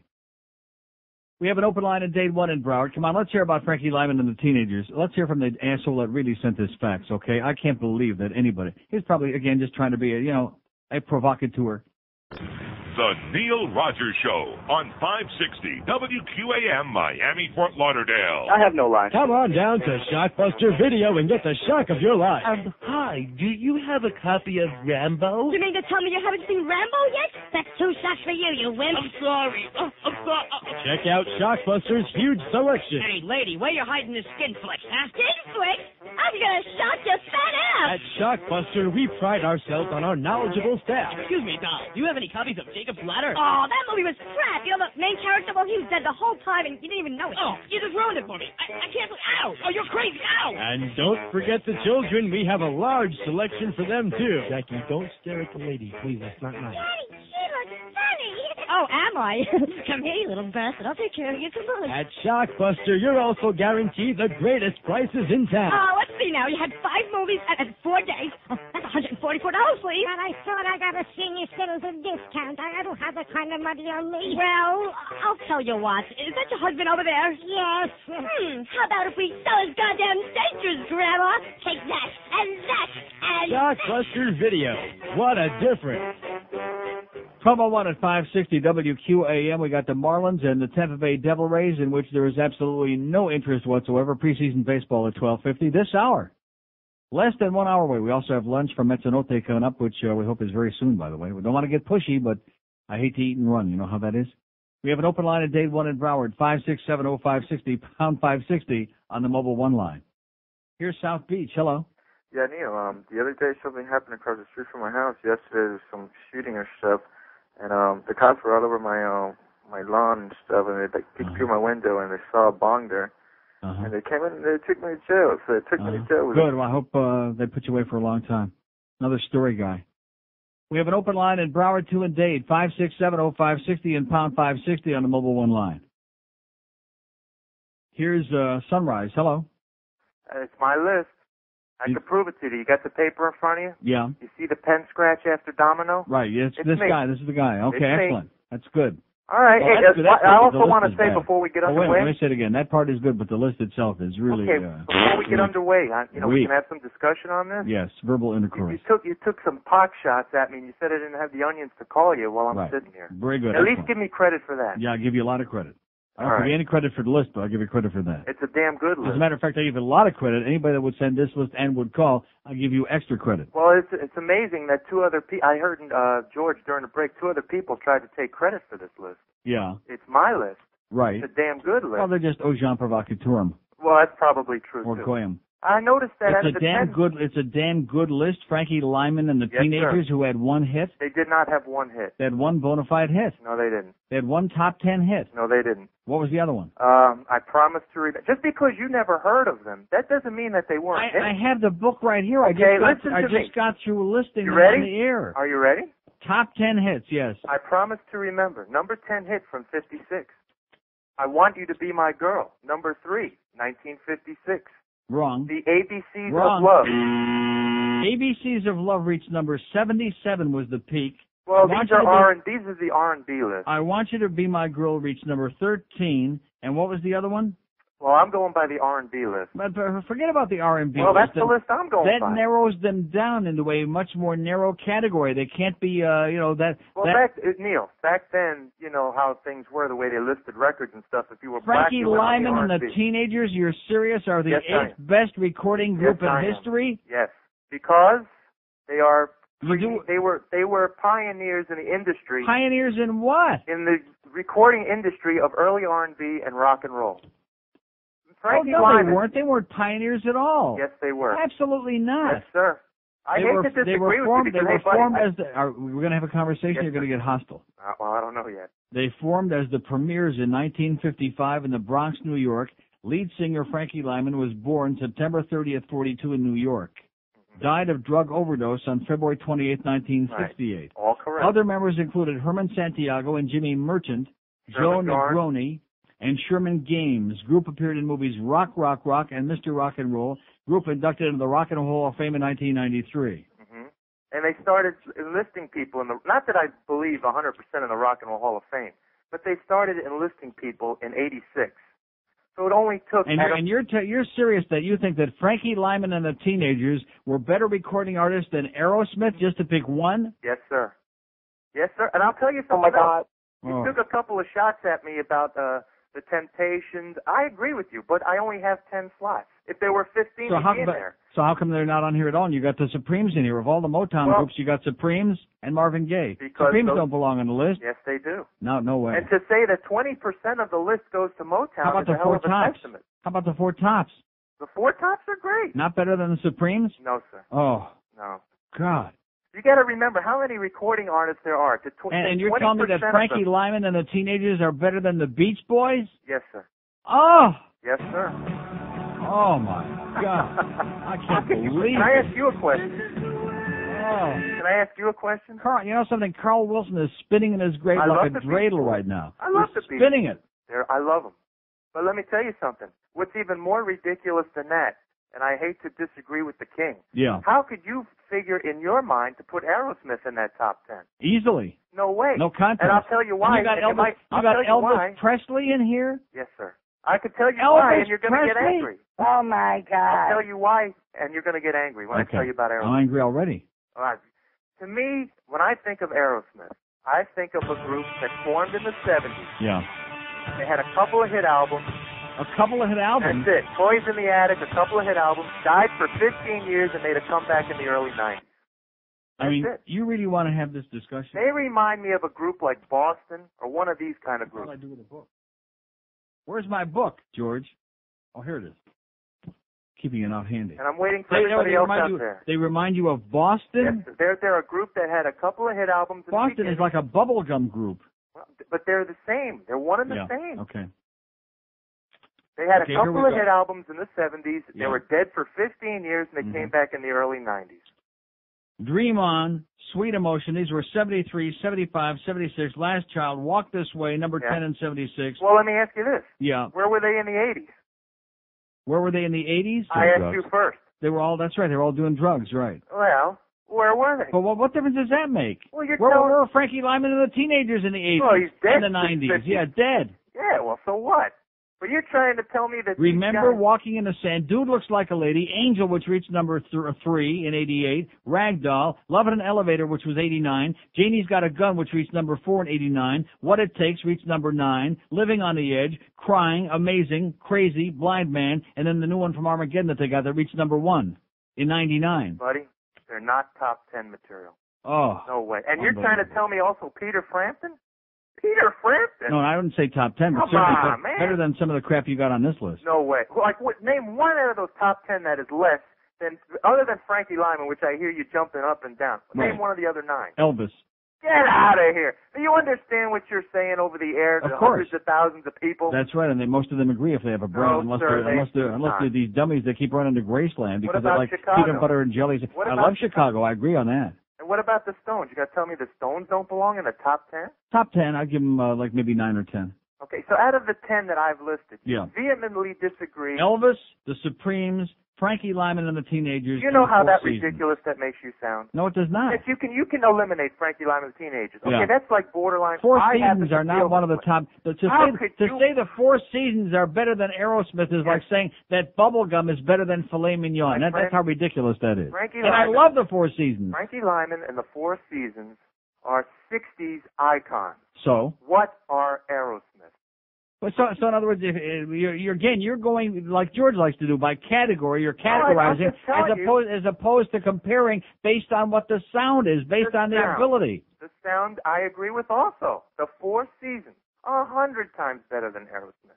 Oh. I don't particularly care for Aerosmith, but there's a lot of groups I don't particularly care for that you could argue with me. To but say that Aerosmith, Elvis Presley was a better singer than Elton John is like saying that Gerald Ford was a greater president than Franklin Roosevelt. do you think Elton John is a superior singer? Absolutely. Oh, One of the great artists in history, and if he's not on he's the a top damn 10, good songwriter. yeah, and singer, No, he's not. and singer, and Not piano a great player, singer. and entertainer. He might be a And great fab. entertainer. That doesn't make him All a of the great above. singer either. Yeah. They say Billy Joel is a great entertainer. I don't think he can sing his way out of a milk cart. And I agree. All of these things. That's right. But my friend, when you get on the radio and tell people. My opinion. When I tell people my opinion, that's right. Elvis Presley was not one of the top 10. He's not. Recording Absolutely artists of not. all time. Not even you know close. how silly that makes you sound. No, it does not. Yes, it only makes me silly to people who accept things based on what everybody else says. I'm not interested in that. Well, I'm interested in forming my own opinions based on my own senses, my ears, my brain, my rectum. I agree with you on 99.9% of the things you talk about. Okay. But let me tell you something. Well, so listen, you got bad taste in music. I have great taste in music. The worst. I play music all the time Oh. for other people to listen to. Yeah. But, you know, I vehemently disagree with you on this Aerosmith. Put him in the category with Boston. Oh, I gotta go. Okay, see ya. His pit bull's attacking him for that list. How about Foreigner? Oh, we got too many of those already. How about Foreigner? They should be on top 20 list, huh? I love Foreigner. Nobody mentioned them. Elvis Presley. I mean, if you loved Elvis as like he said, an icon. I love the way people use that term. Well, he was an icon. You know, it was a hype job. That's all. He was ahead of his time. Like Foster Hewitt. He was ahead of his time. That didn't make him good. And I like a lot of Elvis's music, but to say that he was one of the, forget about performers, forget about how many records he sold, forget about how many he had on the list. That's not the point. Popularity doesn't make it great. Yeah, and how about, and this guy had a run while the pit bull was chewing off his, whatever he was chewing. How about the Doors? To go back to what the other guy was saying, you tell me that Frankie Lyman was better than Jim Morrison? The entire world is going, no wonder the dog is barking. They're knocking on the door with the butterfly net to take this guy away. He leaves out the Doors? Definitely on the top 10. The Doors. The Oh, Doors. yes, exactly. In fact, we could redo For all the right reasons. Right. That's right. And then the guy before that says Jim Morrison couldn't sing. He ain't singing too good now. In fact, he's probably on that Singing Nun record. Dominique? Oh, well, he's hanging out in France under the Louvre. Neil? God? K-Tel presents number 748 of the greatest songs of love, especially for the lady in your life by Jerry Lewis. Lady, when I'm with you, I'm crazy. So many love songs for your lady, all interpreted by the love meister himself, inimitable superstar entertainer Jerry Lewis. And you'll get your favorite lady love song. Lady, across my big breast and... It's an amazing compendium of 748 love songs for your lady, all digitally remastered and all performed by the masterful superstar Jerry Lewis. Hi, this is Jerry, inviting you to join me on K-Tel Records as we pay a very special musical tribute to the lady. You'll get this Aerosmith classic. Hey, dude looks like a lady. Hey, dude looks like a lady. It's Jerry. It's a little old lady with a pair of tweezers. And Helen Reddy's hit never sounded better. That ain't no way to treat a lady, no way to treat a lady, no woman. And listen to Jerry's amazing interpretation of this super hit from the King of Pop. You are the lady with my wife today. The lady. You are the lady with a knife. Jerry Lewis. Oh, yeah. How about that man? That's 748 fabulous lady songs on 35 CDs or 123 8-track tapes. All remixed in glorious models from the original cassette masters. And it's a collection you'll cherish, your friends will love, and your lady will never forget. It's all yours for 17 easy payments of only $32.95, and it's only from K-Tel Records. You can tell it's K-Tel. We yell. 12:18 at 560 WQM. We got lunch for Mezzanotte right now, and it is outstanding. I've got vitello con funghi porcini, e spinaci. There's my 6 words of Italiano. Yeah, George says, what do you got, the porcini? That's what Todd said. What a spick. I'm just repeating it. What a spick, porcini. Oh, what the hell does he know, that Jew, huh? What does he know from Italian? That red-faced Jew in there. Porcini. Yeah, George is doing, Italian in Espanol. Con escargot. We have an open line at Dade 1 in Broward, 5670560, pound 560 on the mobile 1 line. Here's a mobile in Miami. Hello. Hello, Neil. Yes, sir. Yes, I agree with you about Frankie Lyman. I think the only hit he ever had was Why the Fools Fall That in was Love. the only real, honest-to-God, bona fide hit, and that guy knows it. I agree Giving me with the you 100%. R&B charts and the Brooklyn charts and the Bronx charts. Even his dog attacked him. I Right. agree with you. Agree with you there. Listen, I have one question for you since you're on the oldies type of thing there. Remember the Big Bopper and them that got killed in the plane crash? And Richie Valens and Buddy Holly. And Buddy Holly, right. What was the Big Bopper's real name? You know, besides Big Bopper. God. Am I going to have to look this up, or do you know it? I have no idea. Oh. I'm trying to find out. Somebody asked me, and it's been driving me crazy. I know what they call him now. What? Dead. Perry Richardson. Harry Richardson? Perry with a P. P as in like Luke Perry, like Randy Perry. Perry Richardson. All right, sounds good. And you can call him whatever you want now. He don't mind. I understand. Okay. Listen, great show. Keep up And the thanks good so work. much. Have a great day. Right, Say hi to Buddy Holly. Yeah, the fact that they had that grotesque Gary Busey play Buddy Holly in that movie, he is the most annoying, the most disgusting. I get more violently ill seeing Gary Busey than I do when I see Gary Sarner. And that's saying a lot.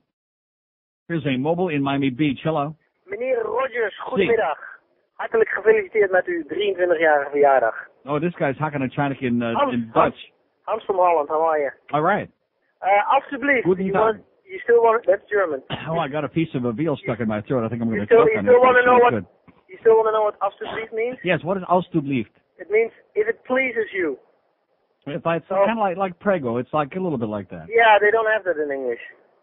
They don't have that in English. Anyway, I wanted to wish you a good 23 years. Guten Shabbos, yes. Good in charge. I'm going to Amsterdam in a couple of weeks myself. Hopefully the weather will be a little bit better.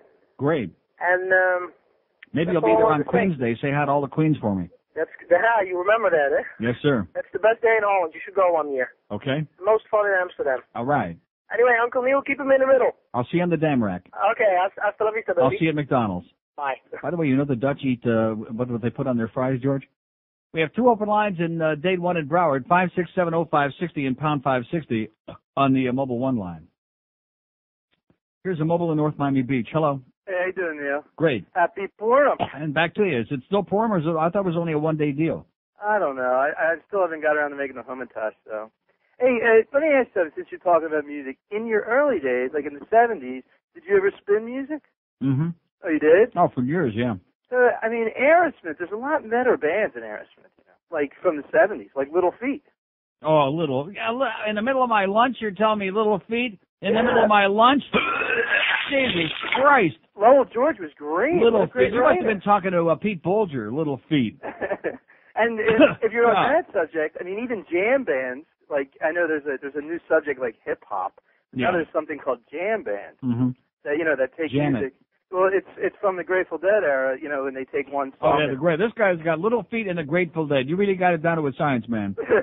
Yeah, but I mean, Can't wait to hear your top 200 list. if you could take, you know, a 3-minute song and turn it into 30 minutes, Right. and keep people still dancing, that's pretty good. Yeah. You know, Or just keep them stoned like the Grateful Dead. hell, well, you know, if that's what it takes, you Mhm. know. But no, but you're talking, you know, Fish, Little Feet, String Cheese. I mean, Uh-huh. great band. Armpits, yeah. Yeah. Zazu pits. Okay, thanks for sharing your bad taste in the middle of my lunch. Thank you. God, Little Feet.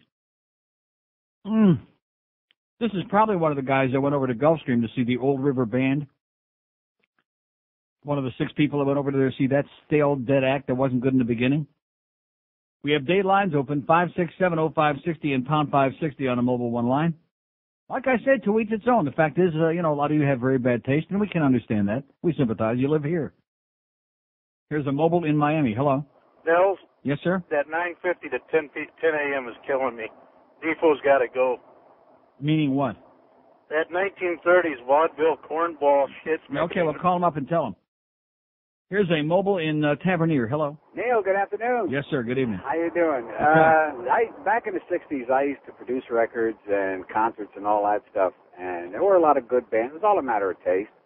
But yesterday when I heard him compare Aerosmith to Beach Boys, I mean, I like George. I think he's great talent, but he's missing it on He's got that. crappy taste. We all know that blew it for me. I mean, it's terrible. I mean, anybody that says porcini mushrooms, what does he know?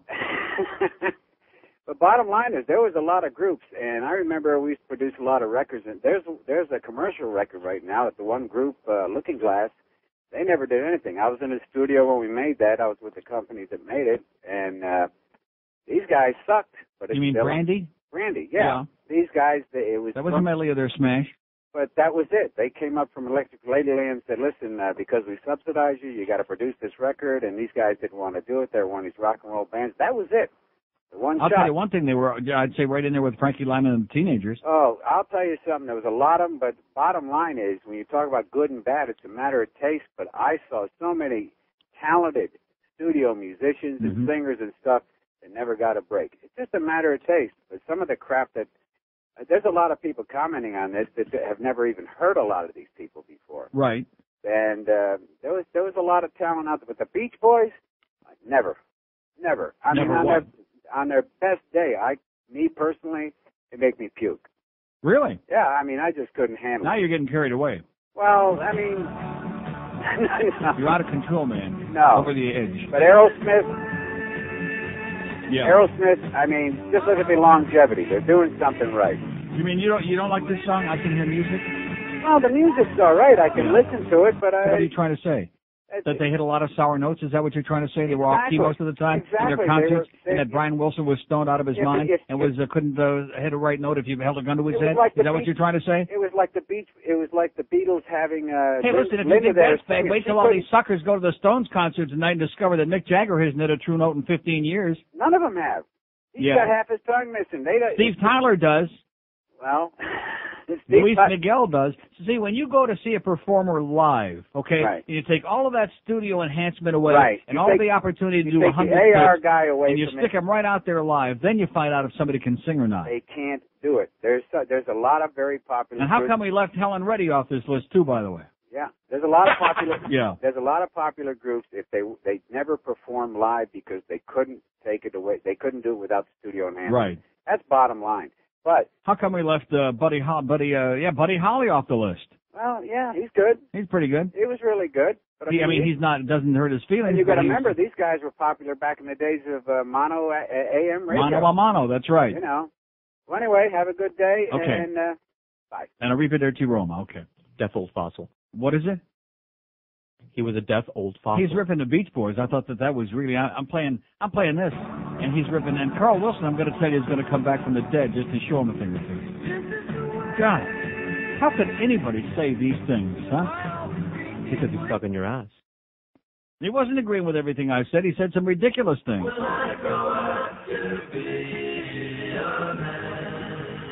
There you go, Geldy. Come on. Will I do the same things? Schmucks. You know, let's face it, a lot of you got bad taste, okay? I've seen some of your wives. Okay, let's go to a mobile in Miami. Hello? Mobile in Miami.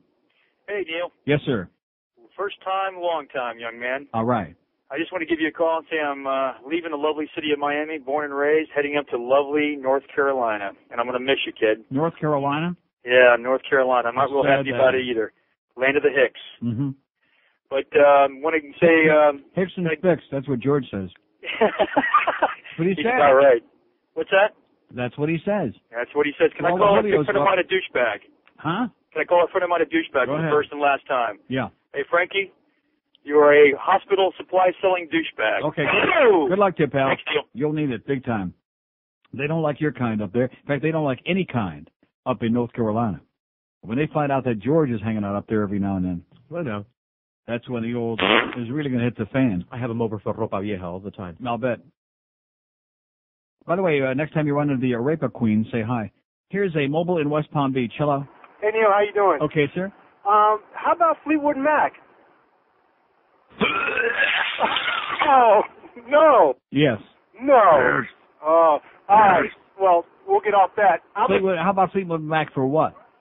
They're awesome. For like execution on TV on Geraldo tonight? That sounds good on CNBC. Get an 80 share. You killed me. Awesome. Fleetwood Mac is awesome. And Awesome. you're saying that with a straight face? Of course. Awful. And I'm Not a awesome, circus. awful. And I'm a spick. Yeah. Well, that's the problem. Oh, okay.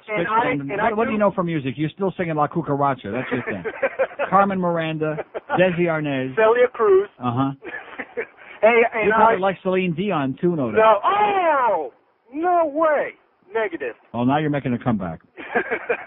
Hey, and I use mayonnaise for my Get French it out fries. of here. I'm in the middle of lunch.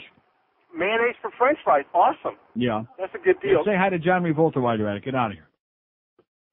You know the Dutch put on their French fries?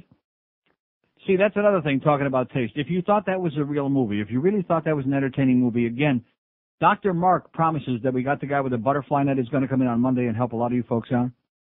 Oh, but man, it's a cult. Yeah, all they got to do is put some kind of a label on it, and right away a bunch of pseudo-intellectual wannabes go, jumping on the bandwagon. Oh, yeah, it's a cult classic. Yeah, like a Reefer Madness. Here's a mobile in Miami. Hello? Hello? Yes, sir. Neil. Yes. Man, I love listening to your show, man. I've been listening to it, since I was out of high school. All right. And, You got out of high school? Wow. Oh, boy, you must. Now, let him Neil, leave the radio on. It's good distraction for what he'd be saying. Go ahead. all right, I'm about to agree with you on the Frankie Lyman thing, Neil. Isn't that pathetic? Man, I could, like you, I could name a few groups that should be stepping on Frankie Lyman's head as far as top 10. And not only that, but you ask anybody today, like under the age of 100, who Frankie Lyman is, and they'll tell you, say, what? But you ask them who the Beach Boys are, or the Beatles, or these, Aerosmith, they'll tell you right off the bat. My point exactly. They'll give you a thumbs up, as in rectum. And this guy's talking about R&B. There's a lot of R&B groups that should be there ahead of Lyman. You guys, like you said, the Four Tops, Temptations. You got a whole bunch of groups that should be on top of Frankie Lyman, and R&B, rock, and everything else. I can't understand what he's saying, so if he said something. Okay, well, listen, have a great day. And call me when they let you out. He got out of high school, this guy? We have an open line and date. What are we going to do about the gorillas in our midst? Open line and date, 5670560 and pound 560 in Mobile 1. That movie is coming out, by the way. They're filming it in Uganda right now. The gorillas in our midst. Here's a mobile in Lake Worth. Hello. Hey, Neil. Yes, sir. God. Yes, I am. Speaking of gorillas. Welcome to the home of really bad taste, sir. One thing about this audience. What about them? Their audience, their taste. Well, go ahead. They blow. Mm-hmm. Speaking about gorillas in the mist, when I was in the Army, we had a sergeant major who had the Stan? He got a really bad suntan. Or Mark, yeah. And a really bad speech impediment. And one day we were doing something, and he stuck his. We were supposed to be on guard. He'd suck his what? And he stuck his head in the tent, and he goes, who's supposed to be on guard duty? So after that, his nickname was Gorilla in the Mist. Suck my dick. Yeah. But anyway, I don't know if anybody said this. He does a couple covers, but that doesn't make him We don't care a bad about that. guy. We don't care if you steal somebody else's material, especially if you even do it better. Johnny Rivers. I like Johnny Rivers, not the top 10, but top 25 maybe. I just when Love I Johnny hear that Rivers. music, I just want to tap my toe and some other things. And I guarantee you one thing, 1,000 times better than Frankie Lyman and the Teenagers. Who the hell is Frankie Lyman? Exactly. I mean, I was born in '64 and caught the tail end of that baby. Let me just tell you this, one reassuring thing for you to know. He's dead, so he won't be making a comeback. Well, okay, that's not a problem. Have a great day, pal. Out here. Drugs. Frankie Lyman, the Teenagers, and drugs. Guess what? Dead. Huh? And beat that gator meat. Elton John returns to the studio to record the ultimate tribute album, You're Still Dead. Elton sings heartfelt tributes to the recent and long since dead. You'll get the JFK tribute. That's why they call it Getting Screwed. And to Gianni Versace, the inspiring Pocket Man. And of course, the stirring tribute to Mother Teresa, Don't Let That Nun Go Down on Me. Available on CD and cassette, on sale now. I thought it was Don't Let Your Son Go Down on Me. 23 till 1. By the way, how's Brendan doing today? We find Brendan yet? No. We have an open line today. We got Marlins baseball. God, are we getting screwed today, huh? Are we getting a screw job? Yes. Marlins in Tampa Bay. The pregame show starts at 12:50 from, what is it up there? What do they call that place? Vieira. Vieira? I know we went through this last year, too, and it was just as boring then as it is now. Although, hey, we got Cliff Floyd. There you go. Here's a mobile in Miami. Hello. Neil. Yes, sir. God, it's baseball season again already. Isn't this pathetic? Maybe they'll go 5th of March. It's the 5th of March, and we got a goddamn baseball game in the middle of the day here. Maybe they'll do us a favor and go on strike like the NBA did for a little while. All right. Excellent idea. Anyway, they tried that, not too long ago. It didn't work too good. the best live show I ever saw, in my opinion, was Boston. Right down here at the Coral Sky Amphitheater. Yeah. They're okay. They do it right when they play live. They have 3 guitarists up there. Brad Delp has a beautiful voice, and I love them. And they were They were true to the. I mean, it sounded just like True to their just school, like yeah. Stroud. Yeah, I mean, no sour notes. They put on a great show, and they're actually. Now, there are going to real be a lot nice of people guys. going to go to that Stones concert tonight, and I guarantee on Monday we'll get some calls and say, oh, you're wrong, boy. They were just fantastic. See, it's one thing to say somebody was fantastic because they jumped around a lot and they had a lot of energy, and they showed that they were still alive and they could barely breathe, and they didn't poop their pants more than once or twice during the concert, you know. So everybody will say, oh, that was great. But in terms of really being able to sing and be true to the music, I mean, anybody can tell me what they're going to see tonight. I'll be shocked if I hear that. Yeah, I saw them when they were down here. I think it was in '84 when they played in Joe Robbie, and everyone thought that was going to be their last tour. Yeah. And that was a 15 great years show. later, and they're still catching Yeah, on. now they have their Social Security tour Right. going on. Yeah, I don't know. I wouldn't pay a ticket to see them anymore, but you know, everybody's got their own taste. Exactly. But Okay, I'll see you in Boston. I'm out of material. Okay, Bye-bye. arrivederci. Arrivederci. We have an open line today. By the way, this is a great lunch today from Mezzanotte. I mean, real Italian. Not like, you know, spaghetti and sausage. I mean, I do love spaghetti and sausage, but if I want spaghetti and sausage, we'll call up Pizza Loft. They'll bring us in. That's very good. But it's like the music. It's a different genre, right? This is upscale. This is like authentic. This is like you'd really get in a fine, not in a trattoria, but like, well, I guess in some of the trattorias, which, by the way, when you go to Italy, and many of you will, that's one of the pieces of good news, is don't worry about fancy, elegant, very, very super expensive Italian restaurants. Go to your mom and pop trattorias. 95% of them are just spectacular. And the menus are very simple. They don't have a big complicated menu, but everything on there is fresh. It's delicious. Oh, the spaghetti pomodoro that I eat at one restaurant that we go to all the time in Italy, in Rome. Oh, my God. I don't know what it is. First of all, the tomatoes, all the produce in Italy and that part of the world is a million times better than you could ever buy here because of the soil, as opposed to, you know, trying to grow produce in sand like they do here in Florida. And whatever and of course, then they put their Parmigiano in the sauce, and they mix it with the pasta. I mean, there are a lot of places where you go in and they do grate the cheese fresh on top. They don't do that. They put it right in the sauce and mix it all together. Mamma mia. Here's Fort Lauderdale. Hello. Neil, how you doing? Great. Neil, what is one of the groups that sings? I think one of the best is Crosby, Stills, and Graham Nash. They can sing. Yeah. Yeah, if they'd ever give him a new liver, he might be okay. Well, I think he did get a transplant. Yeah, he got a new liver. Also, there's a probably one that Walter Payton could have used, and goddamn David Crosby got it. Yeah. Now, see, that pisses me off because David Crosby screwed up his liver with all the booze and drugs, and Walter Payton just had some kind of disease.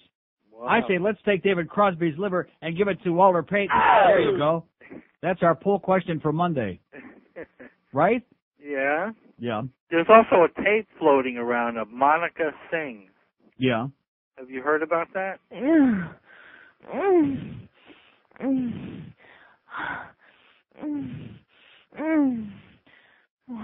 That's it. Here's a mobile in Hialeah. Hello. Neil, God, Yes, sir. you're getting me hungry. It's good stuff. Hey, listen, about George, when he first came on the air for you about, 2 months ago, didn't really care for him much. I could take it or leave it, but last week he was awesome. He's He getting was right damn on. good, man. He's getting The whole real good. week In fact, he was I right don't listen. I don't want to get those guys any more insecure in the morning than they already are. But I heard a rumor in the hall. I wasn't even in the just off the elevator this morning. I heard them talking in the other elevator on the shaft. Speaking of Right. somebody getting the shaft, that they're thinking because it would make a lot of sense. You know, George in the morning and me in midday back to back, keep the continuity going. I'd buy that. Hell yeah. Yeah, instead of talking I'd all sit that in boring for and that. talk to all those illiterate dumb jocks. You know. Yeah, not usually in topics, but his topics were pretty cutting edge, so it was pretty cool. I found myself actually tuning in. Excellent. He's Anyway, sent us an email. hey, talking about... That's why we're rock doing band- so well. That's one of the other reasons why we're doing so well, by the way. No more of those stupid tapes. And congratulations, Neil, that I came up with this idea, getting rid of the tapes and putting George on. Now when I go on vacation, we don't go down a point. Instead, we're just continuing moving along, and we continue the momentum, and we're building. We're going up like a point. Man, thank Because God. George is doing a 30 share while he's on there. Anybody No believe more that? tapes. No, he don't believe it either. No more tapes. Hey, if you're talking about top 10 bands of the I'm 70s... doing a 1. rock He's bands, doing a 20. If you're talking Well, about I top think 10 I'm rock bands of the 70s, I can't believe no one's mentioned Rush or Pink Floyd. Hello? Yeah, I'm still here. Yeah. Yeah, they're okay. Rush is a great live band. One thing I like about Rush is that it's only those three on stage. They don't have all the backup singers and all that. How so. about REM? Yeah, they're pretty good. I saw them live in Atlanta 10 years ago. But there's a difference between pretty good and being one of the 10 best recording artists or groups of all time. Big difference. I mean, that's a very select category, and you certainly wouldn't put Pink Floyd in that group or Rush. Well, sure not. I mean, I'm just talking about 70s rock. Not Rush, but Pink Floyd. You'd put Pink Floyd one of the top 10? Sure. No way. Thinking about Rush and Pink Floyd, there's better than the Doors? Something. No. Oh. Better than Aerosmith? Yes. Oh, I'm just at the heels of a great lunch. I've just finished a great lunch, and this man, just because he wants to see me puke right here on here, which I've never done before, he said it with a straight face. Can you believe that? Unbelievable. Okay, have a great day, pal. See you later. You destroyed my faith in the subhuman race. You destroyed my faith in Cubans. Yeah. Oh, didn't take much, but here's a mobile in Orlando. Hello. Neil. Yes, sir. Here's one. Buon pomeriggio. Hey, here's one that you definitely forgot about. What about Queen? What about Queen? Queen. I'd say the top 60, maybe. Oh, come on, Neil. No, not into Queen. I know Freddie Mercury was he's flaming dead, as but... all hell, but he was pretty damn butch on stage. Yeah. He was great. And nobody mentioned Billy Joel either. The good, yeah, they did. That was right. Somebody said Billy Joel, and then we all together in stereo, in unison, we all puked together. Billy Joel, boy, not only a bad performer, but an irritating person too. Annoying, grating, annoying as hell. But you keep on trying, folks. We'll come up with a good one here sooner or later, like the Shirelles. I mean, the Shirelles aren't top 10 material, but certainly better than Frankie Lyman and the Teenagers. Does anybody dispute that? No. No, of course not. Even the Ronettes, that Phil Spector group, the Ronettes, all those groups would certainly be far superior than Frankie Lyman and the Teenagers. That's where the guy, I could have handled his list, even the Elvis thing, which is silly. It's ridiculous to put Elvis Presley in the same category with all these other great groups that people are mentioning here. But I could even handle that just based on the hype of the whole deal. But once he stuck Frankie Lyman in there, that was it. That's when we were at the parting of the ways. Here's Miami Beach. Hello. Hello. Yes, sir. Hey, Neil. Nobody mentioned Led Zeppelin yet? Yeah, somebody mentioned that the other day. There's a group, top 10 all the way, maybe number 1. Top 30, I'd say, yeah. Another thing about Frankie Lyman, he didn't write that. He co-wrote that song, When Fools Fall in Love. Why Do Fools Fall in Love? Yeah, he didn't write it himself. One of the other teenagers wrote it with him. Yeah. And he took the credit for it, and that's why the group broke up. Really? Yeah.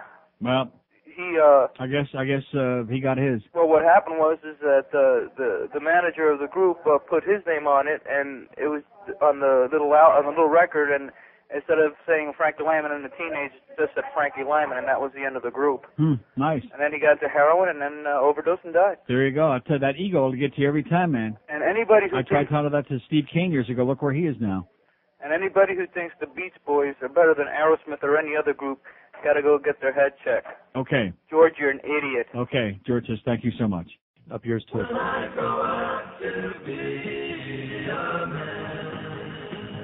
Calm down. Yeah, it's I do love the Beach Boys, and I had the music. I was driving to the track last night, and I was listening to Beach Boys and Aerosmith like alternately. And I can't pick and choose because I love them both so much. But I didn't say they were better. So totally different. But in terms of, for example, if you're going to include as part of the criteria performing, I mean, first of all, Brian Wilson, after he had the nervous breakdown, he was in bed most of the rest of his life. He never went out on concert after that anyway. In fact, what was the name of the other kid? Well, what am I asking you? The fifth beat? Well, there actually were 6 because David Marks was before Al Jardine. He replaced him. But there was another Beach Boy who was really bad, by the way. What the hell was his name? It's in here somewhere. Who used to go on tour. I don't have time to read the whole goddamn liner notes in this thing. What the hell was his name, George? Come on, real quick.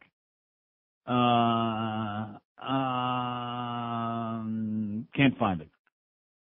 But I mean, as a performing group, the Beach Boys would have to, Now you would admit that Aerosmith far better. Oh, no question. Oh, thank God. They put on a show. Right. Because he can sing. Here's Kendall. Hello. Neil. Yes, sir. What about Yes? No. No? Okay. What about Styx? No. No? No. You got to be kidding me. No. No, well, I'm a big Rush fan, and well, he's on right now. Touched on that. Oh no, not that big of a Rush fan. Okay, what about Genesis? No. Phil Collins? No, you don't like him? Oh, Phil Collins. I get physically. In fact, I think my rash came from Phil Collins. It was a delayed reaction. I was playing Phil Collins on Zeta like 15 years ago. I think the rash just set in. Fantastic performer, though. Okay, what about the Police? Oh, I love the Police. Great band. Certain. Now, I wouldn't say top 10, but to stop and compare the Police with Frankie Lyman and the Teenagers, I mean, it's ridiculous. It's laughable. Anybody that would put, or the Supremes, the Police were great. Different time period altogether. Right. Certainly. Well, okay. Pink Floyd, Frankie of course. Lyman and the Teenagers, they stink. Did you ever see Pink Floyd live, Neil? No. Incredible. Yeah. R.E.M. live, incredible. No, I love R.E.M. Fantastic band. Yeah. And I got to touch Styx again. They were definitely one of the best bands when I was growing up. Touch away. Have a great day, pal. You too. He's touching Styx, or something that rhymes with Styx. Okay, listen, that's going to do it for us. Can you believe that? Can you believe we get screwed just when we're picking up some momentum and talking about some real heavy-duty stuff here today?